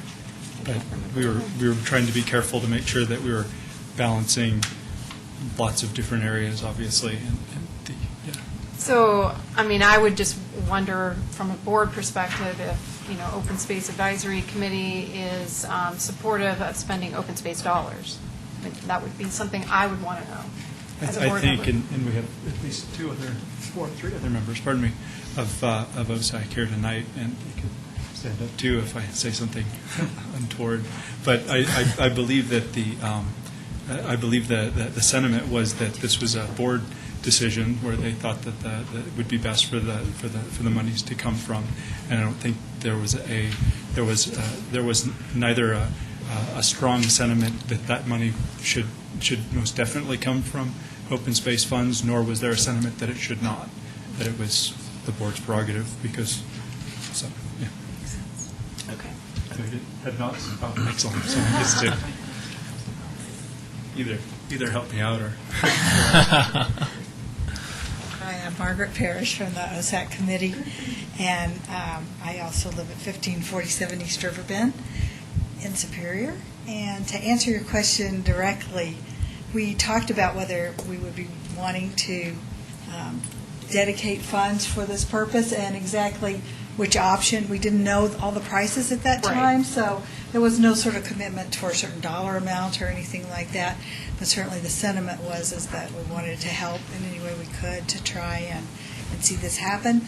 Once in the past, when the OSAC committee had recommended to the board spending open space funds on a certain thing, that kind of had a backlash effect in that it was sort of like, why are you telling the board how to spend their money? So it was asked that we look into the legal aspects of whether or not those open space funds could be spent for this sort of a project, in particular the funds that came from the sale of the bonds versus the sales and use tax revenues. So that was a question in our mind, too, when we were trying to foment this sort of advice to the board. So I think there's a little more work probably that needs to go into it as to where the funds should come from. And also, I would ask, as a board member, I would ask whether the open space funds can be used outside of our town or not. I can't remember those specific, with the open space tax fund. I can't remember if you're allowed to use those dollars outside of your town or not. And that was another legal question that we were going to look Correct. for advice on, because the parcel's owned by the county.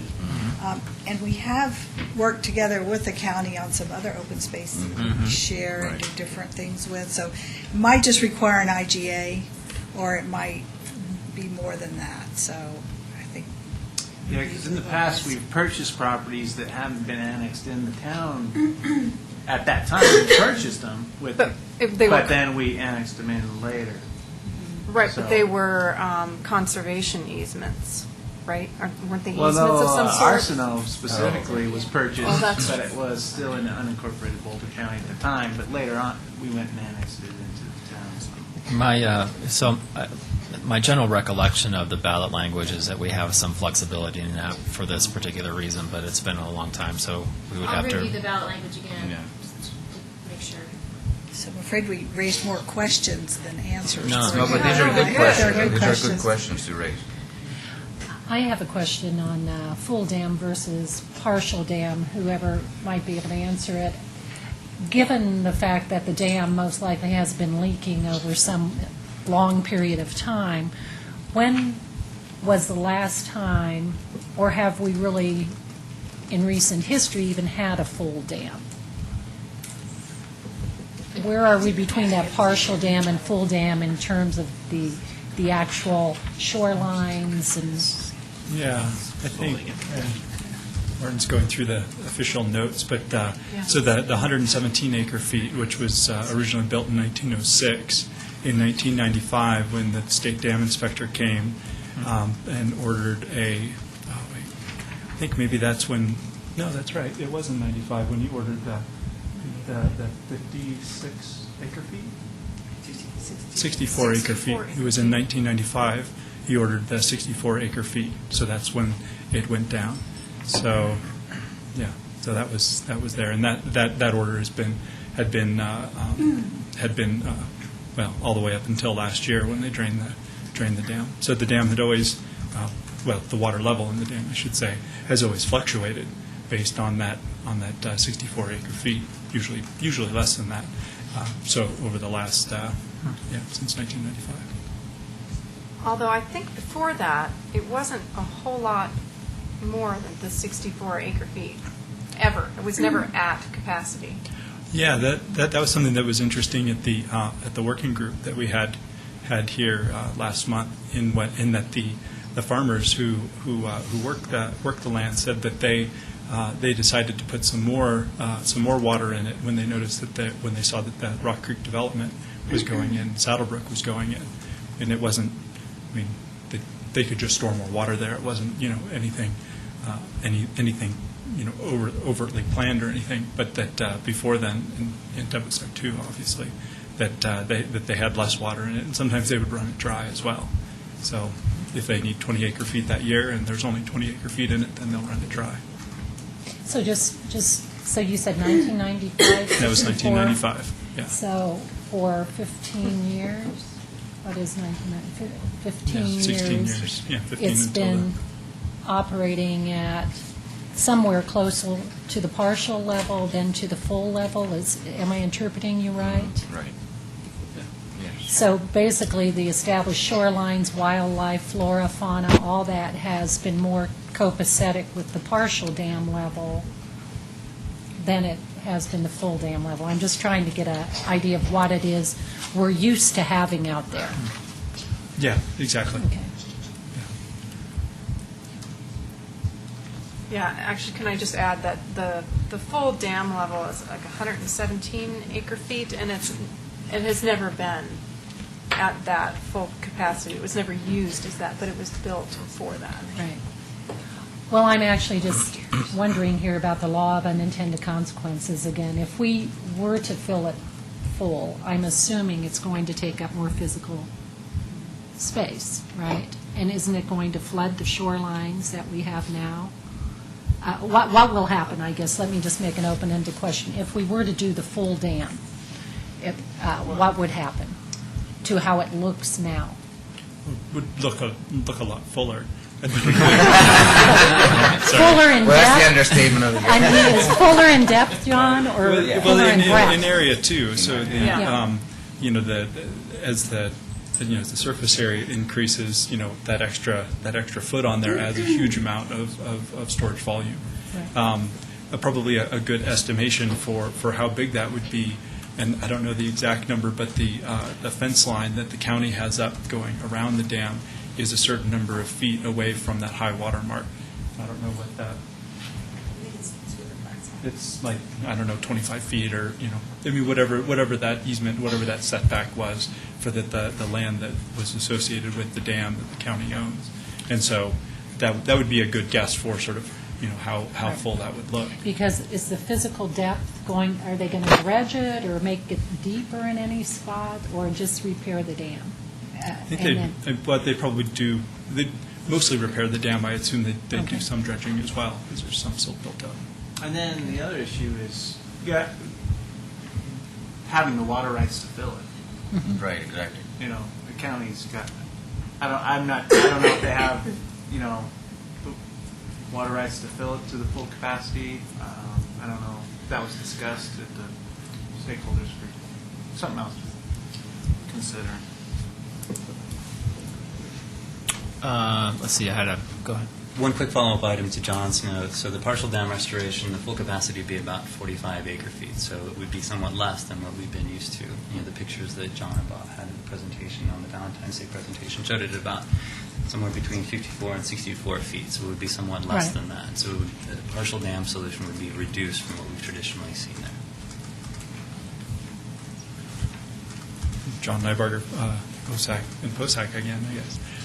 There was another aspect that I thought that was very interesting from the working group that I'd like to share as well that I really didn't appreciate, and that is the aspect of the farming aspect of this and how much water that they need to pull for their operation and the advantage that they have being a tenant through Boulder County and having these water rights and having these storage rights in using the Hodgkin-Harris Reservoir.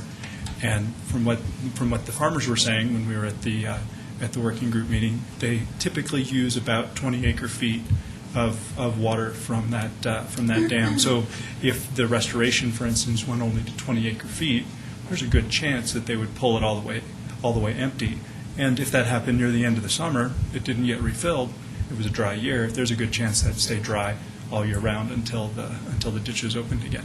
So the 45 acre-feet, then subtract 20 from that. Now you're going from 45 down to 25, and that's our use by right. That's the idea that the county's providing for them, and so that's just yet another aspect to think of. And I think many people in the group were thinking that 45 was maybe a little bit too little, going from that 45 down to the 25, and then something a little bit more, perhaps not the full 117, but maybe like 65, for instance. So from 65 down to 45, it went lower, but it didn't have a huge negative impact on the wildlife and some of the aspects that we're more interested in here from the town's perspective. Whereas obviously the farmers using the 20 acre feet. So I wanted to share that.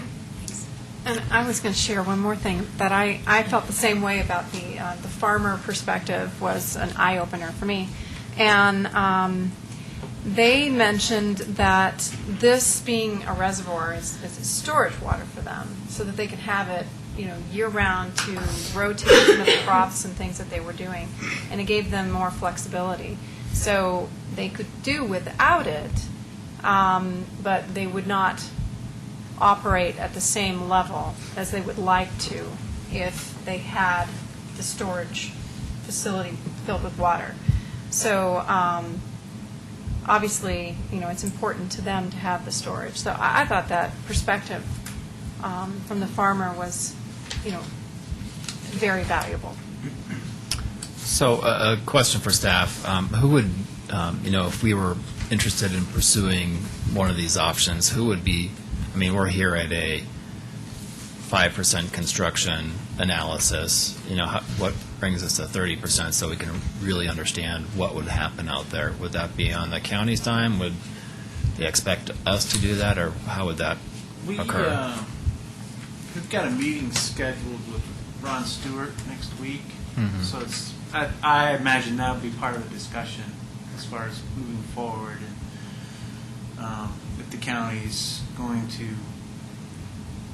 do the additional work to get us up to the level that you're talking about, or if it's going to be a partnership, or I don't know. I don't know if Martin's had that detailed conversation with Ron or not, but I think for myself, and I suspect for all the board members, that we would want to be more comfortable about what the cost analysis is going to be. And I think at this level, yeah, that's interesting numbers, but doesn't really get us to enough detail to make an informed decision about that, at least from my perspective. And that at the end of the day, this is all about balancing, wants and desires versus limited resources. So, I'd have a hard time moving money out of our capital construction to take care of streets. Would be willing to discuss open space if that is an opportunity. But then the Open Space Committee is going to have to decide whether or not taking X amount of funds out of their, not ours, but out of the big pot of money that we have for open space, that obviously is going to take away from doing something else. So that's going to be a discussion that I would recommend that they have at some time. Trustee Hansen? Does the farmer pay for the water each year that they use? I don't know. So they pay Boulder County? And then what's the benefit for Boulder to hang on to that property? I think, so that it gets back to this is, I think from, what's the benefit for Boulder County to holding on to the dam reservoir? From a purely financial analysis, zero. And if you're looking at it from a financial analysis, that you would take the cheapest one-time construction cost and then go with that and then provide water as much as possible. They do derive some revenue. Mr. Magley has given those details to us in the past, but that revenue off of farming is minuscule compared to the cost occurred. yeah. But So, you also have to look at the fact that the farmer is the steward of the land, the open space that they've acquired, and that is not, that doesn't come cheap in order for the county to maintain it. So the farmer is doing the county a huge service. So supplying the dam is just part of doing business. I think from, if you're doing an ROI analysis of this, return on investment for the county is going to be pretty on the side of just getting rid of it and disposing of an unused asset. I don't think that we look at it that way. I think that we all look at it that has much more of an important aesthetic and environmental contribution to our community. So I think that, that analysis doesn't fold in. Maybe the economist here can somehow fold that aspect into the analysis, but I think that really comes down to the question, do they have funds? How many funds do they have to spend? Do we have funds? Are we willing to spend those funds? And I'm not sure what the right answer is. For a limited expenditure, I'd love to have it filled to 100%, but that's unfortunately we're all limited to the monies that we have on hand. Trustee Gargaros. Given what you just said, Mayor, is it fair to say that in general, as a board, that we would be in favor of full dam restoration? I think in general would be a direction that I'd be interested in, but would we be, if there is no cost sharing from the county and that we're taking $1.2 million out of open space, that'd be a pretty tough one. If they have money, great. My understanding of how their open space monies are right now is that they're not flush, and so they're going to have to decide, is that a competing project, or do they want to push it out? And I don't know where the commissioners or POSAC is in that analysis of how to spend monies. Trustee Squimats. But I guess given the last paragraph sort of the discussion, I am interested in seeing town staff keep moving forward on it, and I am interested in being fairly aggressive, but also I think cost sharing is pretty important. But I don't know where the folks stand on it, where the county stands on it. It does seem like it's gotten there under their watch. It'd be great to see some contribution.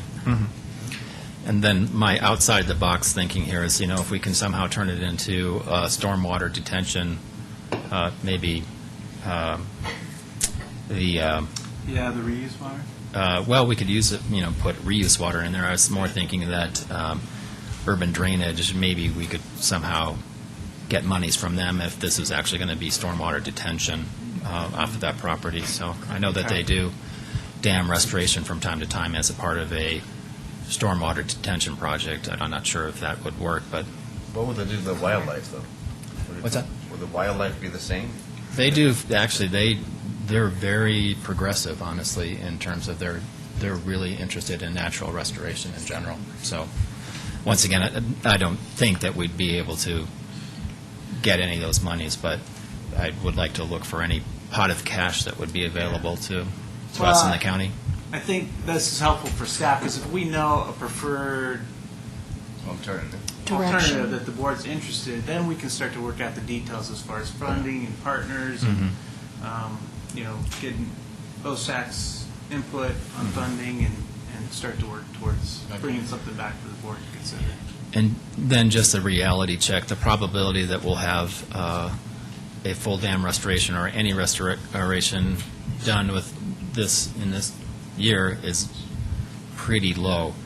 I mean, we'd have to get construction diagrams together. I assume that they'd have to drain the entire place for a while so they can excavate the dam and rebuild it. So I'm thinking that that's, I can't foresee that actually happening within within the remaining months of the year. Well, maybe I'm wrong, but We more than likely have to enter an IGA with the county and top of that, and work out that language. So a lot of things to cover. yeah. So, any other public comment regarding this particular issue? I think staff has yeah? I see someone leaning forward, now leaning back, so any additional public comment? Yep.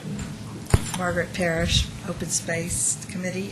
One more quick comment that we talked about in the OSAC meeting was perhaps when you're negotiating with the county for cost sharing on this project, that it might also enter into some of the discussions whether or not we could get some sort of access for the citizens of the town if we are going to make a contribution. I hear a lot of citizens that would like to have access just walking around, bird watching, all sorts of different activities.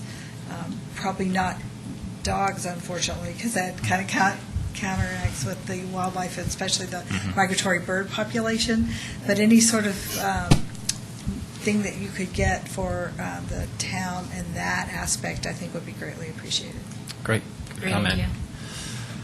All right, staff, you have enough information to proceed forward? Yeah. And are we all saying that we're interested in a full dam restoration? Is the direction that we are interested in going?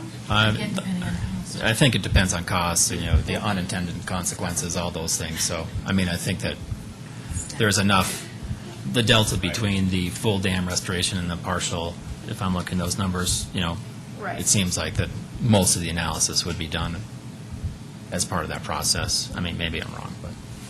This is just direction the staff to explore, not agreeing to pay. Right. No, I understand that. I totally get that part. I'm just saying that, if we're deciding on an alternative that we would like town staff to pursue, I'm just trying to make sure that we're all on the same page, I suppose. What I heard was full dam restoration if we can make it work. Right. Okay. Thanks. Anything else regarding this issue? Oh, no, something happened. One moment, please.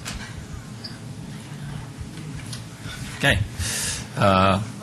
Thank you. With that, that brings us to item number 9, public hearing and approval of a resolution designated an area of state interest and activities of state interest within the town of Superior. With that, I'd like to open the public hearing. Mr. Magley? Thank you, Mayor. Proof of publication. Thank you. It's been a little while. Do you have proof of publication? I do have proof of publication. Thank you. We have proof of publication. Thank you. Thank you for keeping me on my toes. Items 9 and 10 are go together. Item 9 is a resolution for areas within the town, or designating areas, the entire boundaries of the town as areas of state interest and activities of state interest, specifically related to mining activities and areas of highway improvements. The resolution specifically states that, or designates any mining resource area to be within the entire area within the jurisdictional boundaries of the town, as well as any construction and selection of arterial highways, interchanges, collector highways would be within the boundaries of the town of Superior as areas of state interest and activity. This essentially just is another step that's needed with the passage of the ordinance. We need to designate the boundaries of the town as areas of state interest.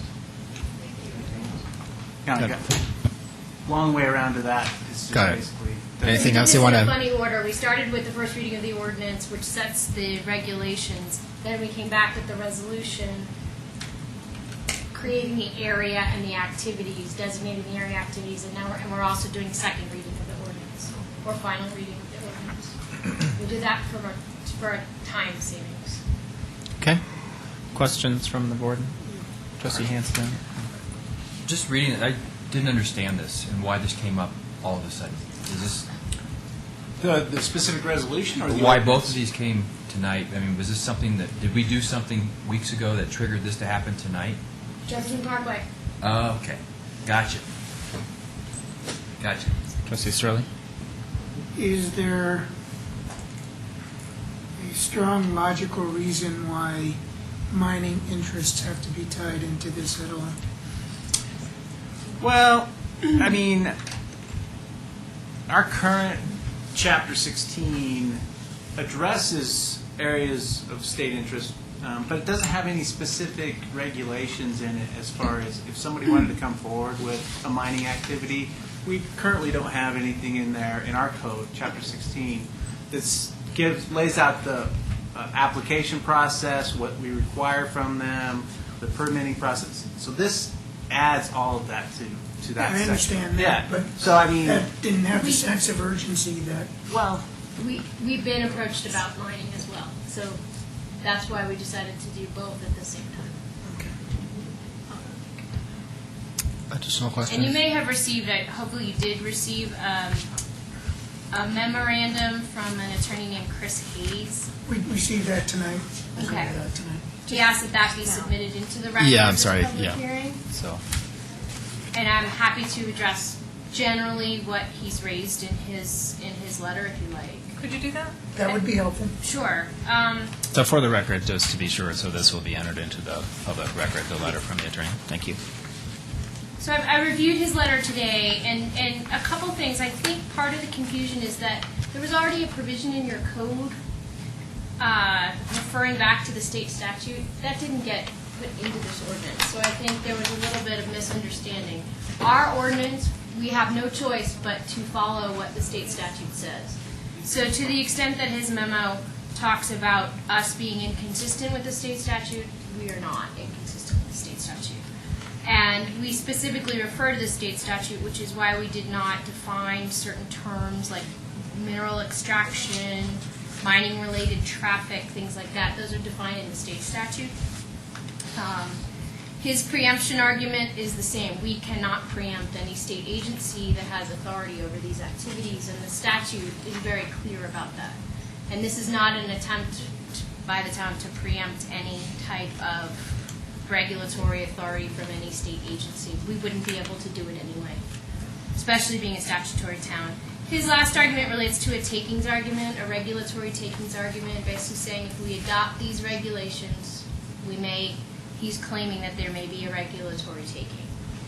Again, we don't have any application pending at this point from any mining operation, so there's certainly no taking at this point. And the regulations that these were based on, Idaho Springs, have already been specifically upheld by the Colorado courts. So I'm not worried about a takings issue with that. Can I ask you a general philosophical question, which is why does the state give us the ability to regulate these things? Is there something, I mean, maybe you don't know, but the history behind this? These are they're called in common parlance among attorneys 1041 regulations. It was very controversial when this came forward because they gave counties and municipalities much more power than they had ever had before related to these issues. One moment, please.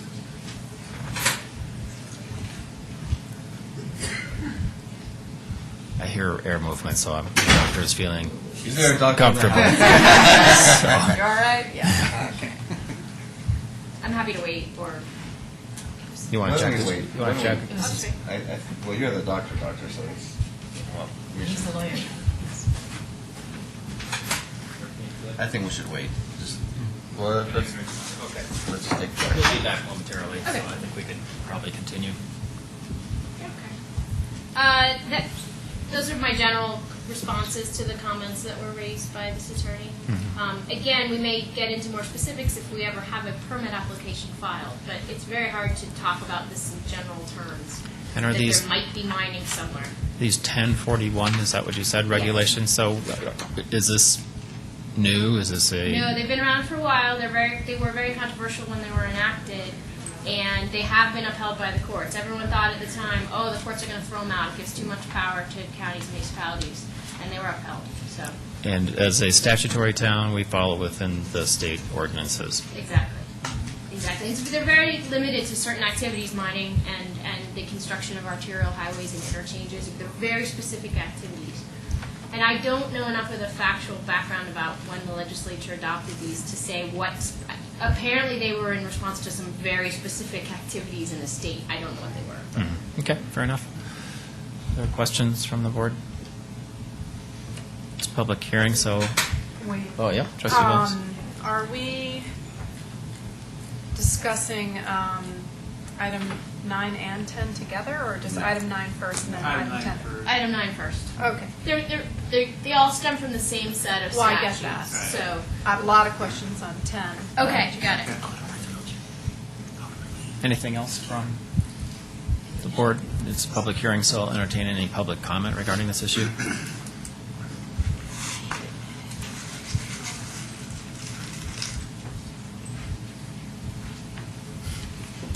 Gladys Forshey, 404 South Third Avenue.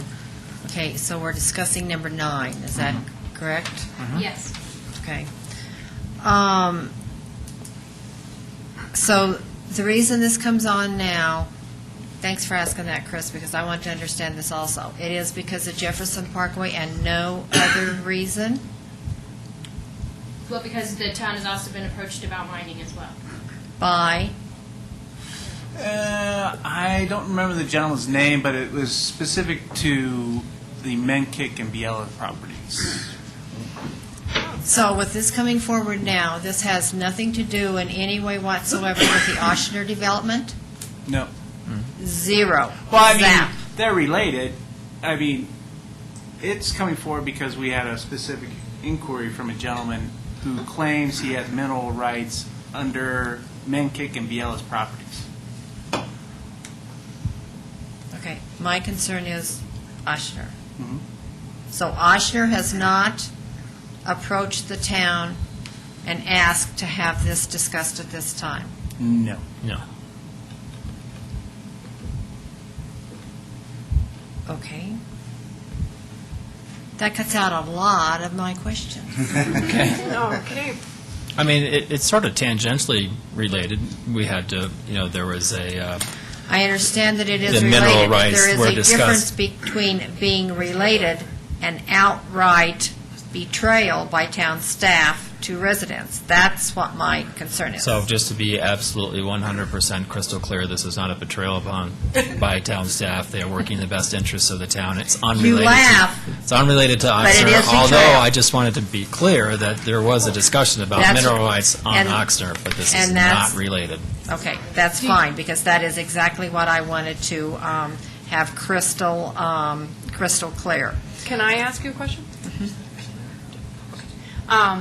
So what is your exact concern with the mineral rights on Ochsner?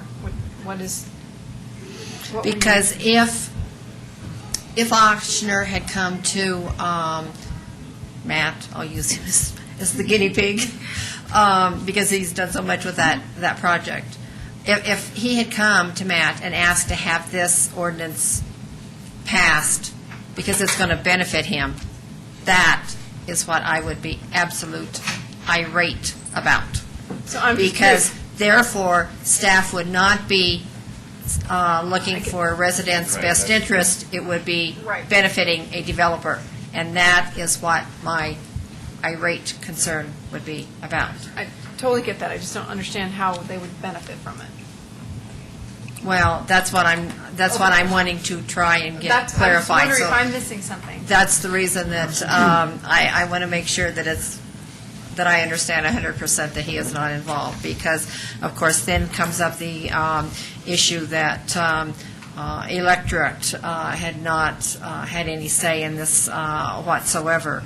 So just to, so know where you're going, but crystal clear, unrelated. Okay, because, of course, there is the water rights issue that I know you are all very sick and tired of me hollering about when it comes to Ochsner, and I do not intend to be quiet about that process in any way whatsoever. Because it is my understanding that Ochsner right now has to get the mineral rights So if we- clarified. Yeah, so if we could just stay on this particular topic, that would be. Okay, that is fine.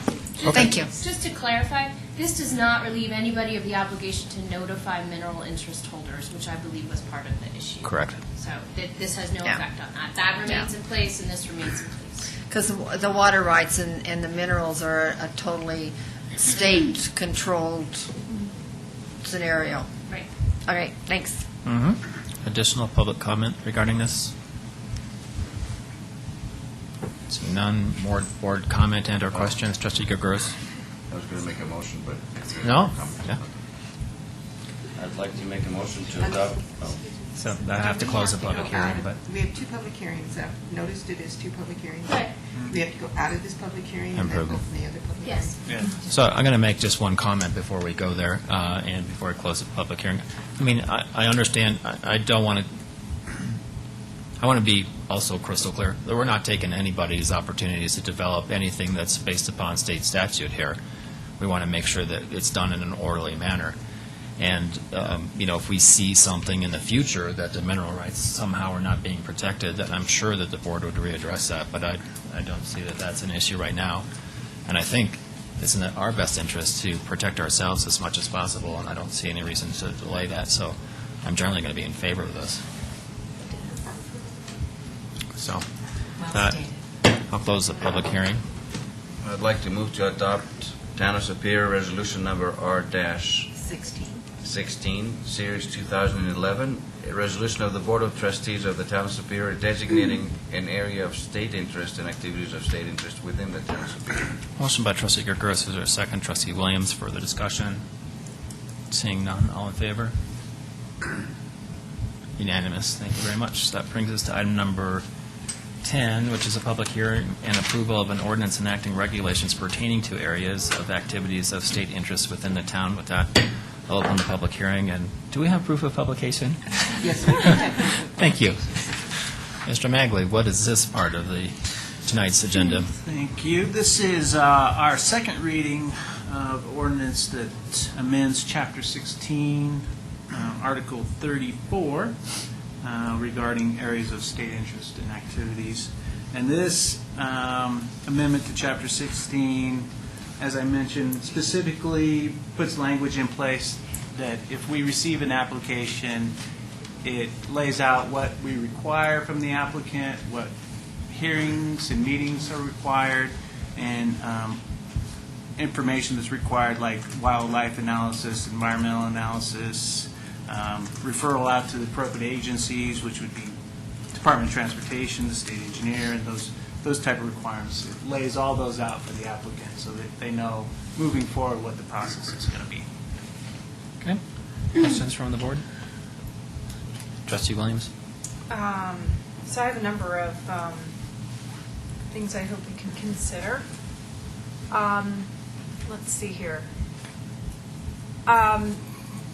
First of all, is there any way that we can put in the NEPA process of EIS analysis? Is there any way that we can put that wording in this document? Assuming that we don't need to, because it's, anything that would fall into the NEPA process falls into the NEPA process. Right. But saying an environmental impact statement doesn't fully explain under every jurisdiction or under every circumstance. Well, the NEPA is specifically for federally funded. Right. So is Are you there saying to take that into this ordinance, try to mirror the NEPA process? Okay, so let me ask you this way. An environmental impact statement, is that only NEPA Yes. process? Yes, There's no other process, no other way. So could we put in the wording NEPA, like the NEPA Act from 1969? No. We cannot put that in? No. Why not? Well, first of all, we're under a very limited grant of authority under the state statute, so we have to follow the state statute. The other thing is the NEPA requirements are imposed by the federal government on federally funded projects. We are a statutory town. We have very limited authority based on the state statute. So we cannot pull back the NEPA process. I think what this is trying to do, though, is to have a process that is similar to that process by studying all of the impacts. It's not exactly the same as the NEPA process, but I think it accomplishes what you're looking for. Trustee Sorelli. It seems to me that if you look at, let me see if I can find where it begins, the application process. Yes, under Yeah, 163450, it's on like page 82, 83. There's almost everything you would have to do for an environmental impact statement. Specifically, subsection G refers to an environmental impact analysis. So I think it mirrors. Consideration of alternatives and Right. explanation of why you're choosing one alternative over another. And that's pretty much what NEPA is, except for the public comment part of it. And Right. here we're having a public hearing on it instead of a public comment. Okay, so you don't think that putting in that wording is beneficial in any way? No, I think we have it covered here. If you look through subsection G, the environmental impact analysis includes land use, water resources, wildlife, air quality, visual aesthetics, transportation impacts, environmentally sensitive factors, Yep. and the I'll get to that. alternatives. So I think that accomplishes what we need. Okay. All right, moving along here. Do we need to put in some kind of adverse financial impact to the town, some kind of clause involving that? There doesn't seem to be anything here that indicates that is being protected, the financial aspect. It allows for the town to require some kind of financial guarantee, whether a letter of credit or some other form. So if someone comes in to do something and it causes adverse financial impact to the town of some proportion, what recourse do we have? Not approve it. Not approve the permit. Well, okay, and how would we know that? I mean, what is put into the process that allows us to find that out before it's already too late? Well, it's all the information that they're going to provide as far as the impacts on, the environment, wildlife, residents, air quality. I mean, we take all those into consideration. And if it's deemed to be. So that's a basis upon which we can reject rather than something that we would expect the applicant to put forward. Or require, a letter of credit that they would issue to the town to ensure that they, Perform. put everything back to the way it was after they're done, basically. The land it's similar to what we would require from a development going in, we're going to require for a guarantee for public improvements that they put in, to ensure that they put those in. So, If you look at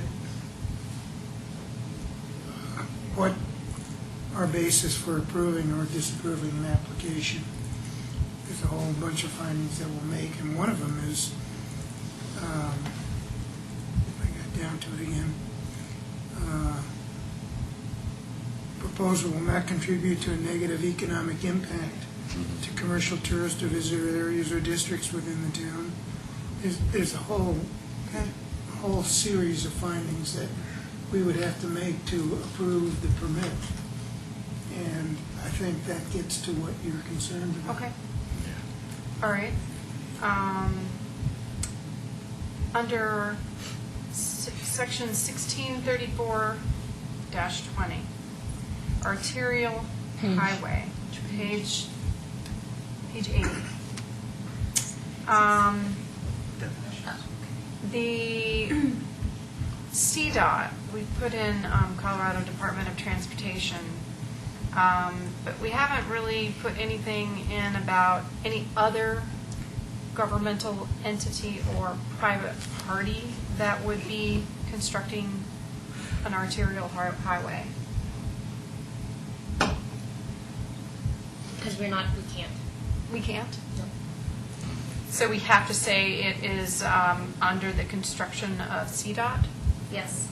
So anything other than that that's it? Yes. Is there some other definition that we can put well, in? anything other than that would be the town. I think it's referring to the highway authority. Yeah. Oh, okay. But no, unfortunately, for the arterial highway definition, that's what we have. We're stuck with the state definition. So is there any other definition that we could add in here that would put that stipulation in? I understand your concern. I think that if it's constructed under the guidelines and standards established by or constructed under the supervision of CDOT in that next page, I mean, everything is going to require being under the CDOT standards. Right. Exactly. So I think we're covered. But we may have to have this battle. Okay. Okay. I'm anticipating that being a battle, but we have no flexibility here. All right. So then under G, page 83. I don't have the same pages. I'm sorry. Could you give me Okay. Section 16-34-50 under application. Got it. Under G, under 1, land use. Can we include environmental impacts to the health of residents? I see that we have it included under wildlife protection, but not people. And then also, could we include something with noise levels?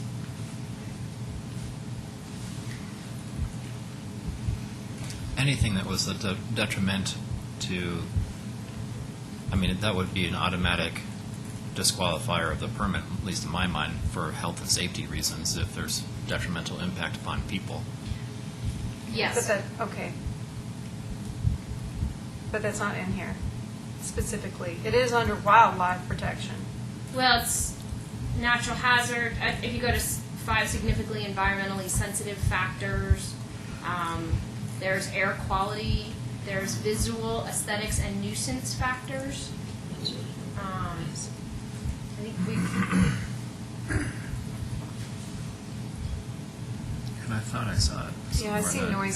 Somewhere. I think there's it's noise under somewhere. Noise is specifically, the way this is set up is a little funny. So if you go specifically to the highway section or specifically to the mining section, there are additional things that are considered. So I can try to find them. I know there's noise in the highway section, because that is definitely a factor for the highway section. And let me go to the mining section. So would you categorize under 6B, noise pollution, the same thing as noise decibel levels? Yes. Okay. But still going back to the environmental impacts on the health of residents. I mean, I'm not seeing anything like actually written out on that. I mean, I know that's a given, but that never really necessarily is followed. I guess I'd, if it was different from air and water quality and public safety, I'm not sure how to expand Address upon it? that. Yeah. Yeah. I'm not either, but obviously I'm not a lawyer, so if I were, If you I would go have put to- that in there. If you go to section 1634-140, which is the section on highways and interchanges, for example. Hold on, what page? 99. Thank you. And so under subsection A, Then it's 96. 96? and then there's a subsection 10, and it says ensure that traffic noise and air and water pollution remain at acceptable levels. Okay, well that addresses my noise level, I suppose.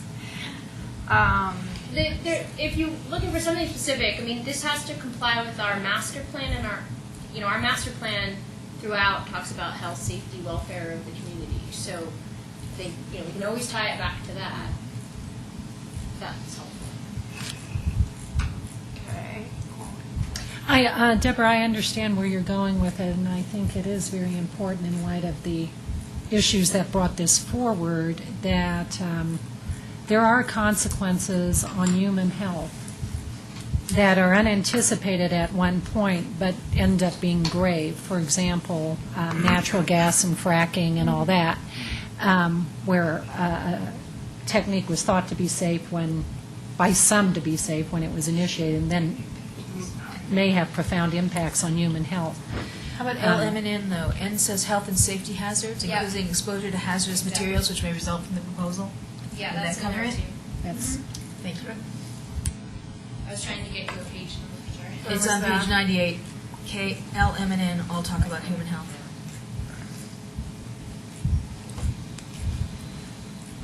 L and N, L and N. You might see it somewhere. Yep. It's subsection N. Exposure to hazardous materials is covered right in there. Okay. And air pollutants is in L. Okay. If someone else wants to go, I have another question, though, when I get to it here. Someone else take the floor? I was wondering. The other thing is if you go to the mining one, which is 16-34-150, that talks about protecting and enhancing the quality of life in the town, ensuring compatibility between mineral extraction and surrounding land uses, safeguarding the town's air and water quality. All right, here's my other question. So under 16-34-60, under referrals on page 87, we're basically, referring to a number of different governmental entities and agencies and commissions and boards. Wondering if we shouldn't put in the Federal Highway Administration and the EPA at whatever scope that would be here. Would they be applicable? I mean, you have CDOT, you have Dr. Cog, My guess on you have this the is Colorado Department of Health. my guess on this is that if it's a referral to a federal agency, that would require federal funding, and so this all kind of falls out because then you're going through the federal Then NEPA you go to process. NEPA already. Exactly. And if you don't have federal funds, I don't think they'd have any authority. But this document isn't necessarily limiting to a non-federal funded operation, correct? No, but I think I'm not sure what the feds would do with this if we sent it to them, if they didn't have federal funding involved. If they do have federal funding involved, then there's the NEPA process, and so they would be proceeding through the NEPA process. If there's not federal funding, we could send an application to them, but I'm not sure that they would do anything with it because it didn't Might involve end up federal in the funds. recycle bin. I mean, I guess to play devil's advocate, I guess there's no downside to it. No, there's absolutely not. There's no downside in adding them if that's what the board would like to see. I'm just not sure we would be able to get their attention if it wasn't a federally funded project. But if it was a federally funded project, it would automatically would automatically happen It because would automatically happen. It should automatically happen. It should. It should It's that should that always worries me. That's what we're discussing tonight, don't we? Yes. Right. So there's nothing in this ordinance that prevents us from sending it to any other agency we want to. These are the minimum, but if we want to list other agencies, we can certainly do that. Can you have an umbrella statement that any other state, local, federal agencies deemed appropriate by the town staff or town board? Yes. We have that. That's in here? No, not in here, but in other parts of the code. Sure. Chapter 16. I think if we go back to application, hold on, this is a long ordinance, and it's kind of hard. But I think we have something in there about town manager asking for additional. I think the town manager has some in the Discretion? pre-application meeting maybe or something, or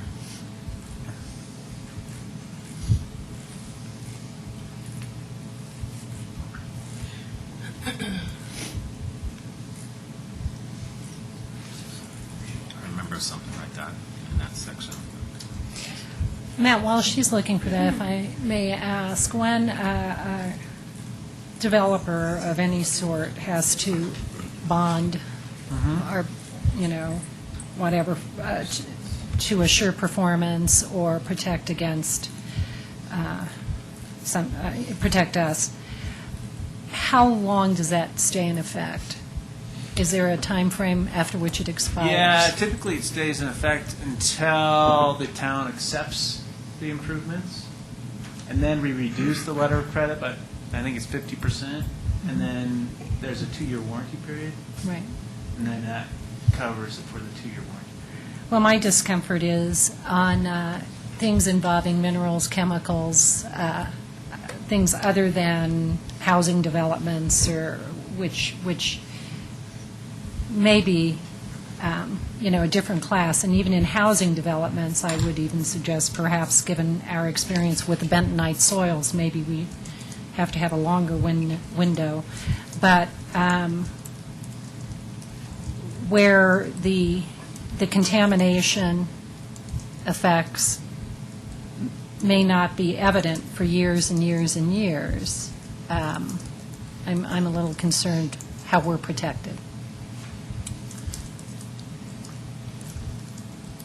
Let's see, so we have specific conditions about when the financial guarantee can be released, which are in 1634, 100.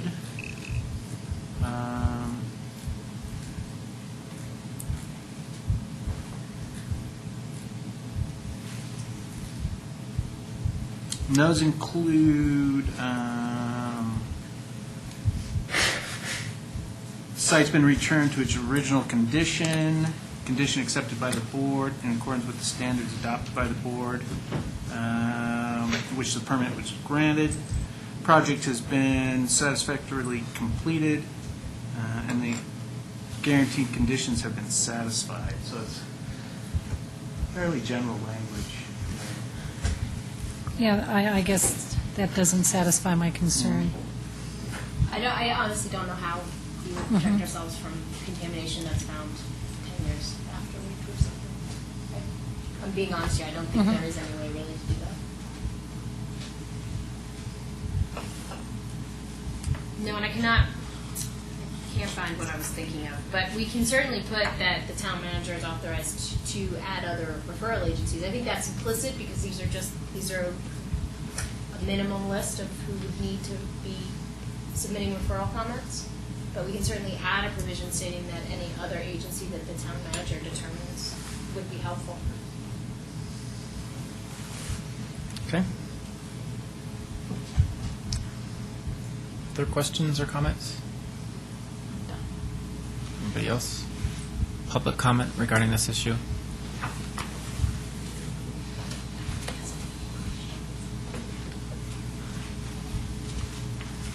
Gladys 4404 South 3rd Avenue. Help me understand this. If this is going in for the, because of the Foothills Parkway scenario, then one, can Foothills Parkway be stated that that is the reason for this ordinance? And two, can the part of the state statute that pertains to highways, interchanges, just that part of it be adopted into this ordinance and not the mineral parts of it, even though the mineral parts of it is part of the state statute? So, let's see, on item, the attorney can correct me, on item, question number one, should it just state the Jefferson Parkway? I think that would be a bad way to go, because you'd say you're identifying, we're going to regulate one, but everybody else, go for it. And I think that that's a bad public policy, so I wouldn't recommend doing that. Sure, I assume that we could take out the all mining aspects of this if the board wanted to, but I think that it'd be better to amend them in the future if we found something that was inappropriate. It's better to have something on the books. I think it protects citizens more than leaving it blank. That's at least my perspective. I agree with Okay, development and developer, I saw that mentioned in there, but there's no definition of that. Is it mining developer? Is it a shopping center developer? Is it a housing developer? It just seems to me like that there needs to be definition of development developer, whichever. I don't feel strongly about that because it's identifying just mining and just highways, and so I think that development is a mine or a highway. Exactly. And the developer would be the people that are implementing that. Exactly, the applicant would basically. Because once they're proposing an activity that is subject to this ordinance, they have to be an applicant. They have to apply for a permit. So then they're the subject of the ordinance. Okay. Then I do ask that it is, be sure in the minutes that these questions that I just asked is very clearly stated. Yeah, that's fair. Yep. Additional public comment regarding this issue? Seeing none. Anything else from the board? Seeing nothing, I'll close the public hearing. Any action the board would like to take? Trustee Skumatz? I'd like to make a motion, Town of Superior Ordinance Number O-4, Series 2011, an ordinance of the Board of Trustees of the Town of Superior enacting regulations pertaining to areas and activities of state interest within the town. Motion by Trustee Skumatz. Is there a second? Trustee Kokuris. Further discussion? All in favor? It's unanimous. Thank you very much. That brings us to item number, hang on. I'm navigating, sorry. Oh, yes, comment? I have one. So I do want to make one comment regarding Ms. Forshee's last statement. I don't think we do in the minutes give the level of detail that I think she's asking for. So I just want to be straight about that. We don't usually give the content of comments. Gotten better. I'm just saying. So, yeah, no, fair enough. So it'll be clear that that's part of the board discussion, that we agree with her comments Absolutely. regarding that, and so perhaps then it could get into the minutes. Okay, that brings us to item number 11, executive session to determine positions relative to matters that may be subject to negotiations, develop a strategy for negotiations, and/or instruct negotiators pursuant to CRS 24-6-402(4)(e) regarding the Jefferson Parkway. Is there a motion to go into executive session by Trustee Skumatz, second by Trustee Williams? Discussion. All in favor? We're in executive session. Thank you.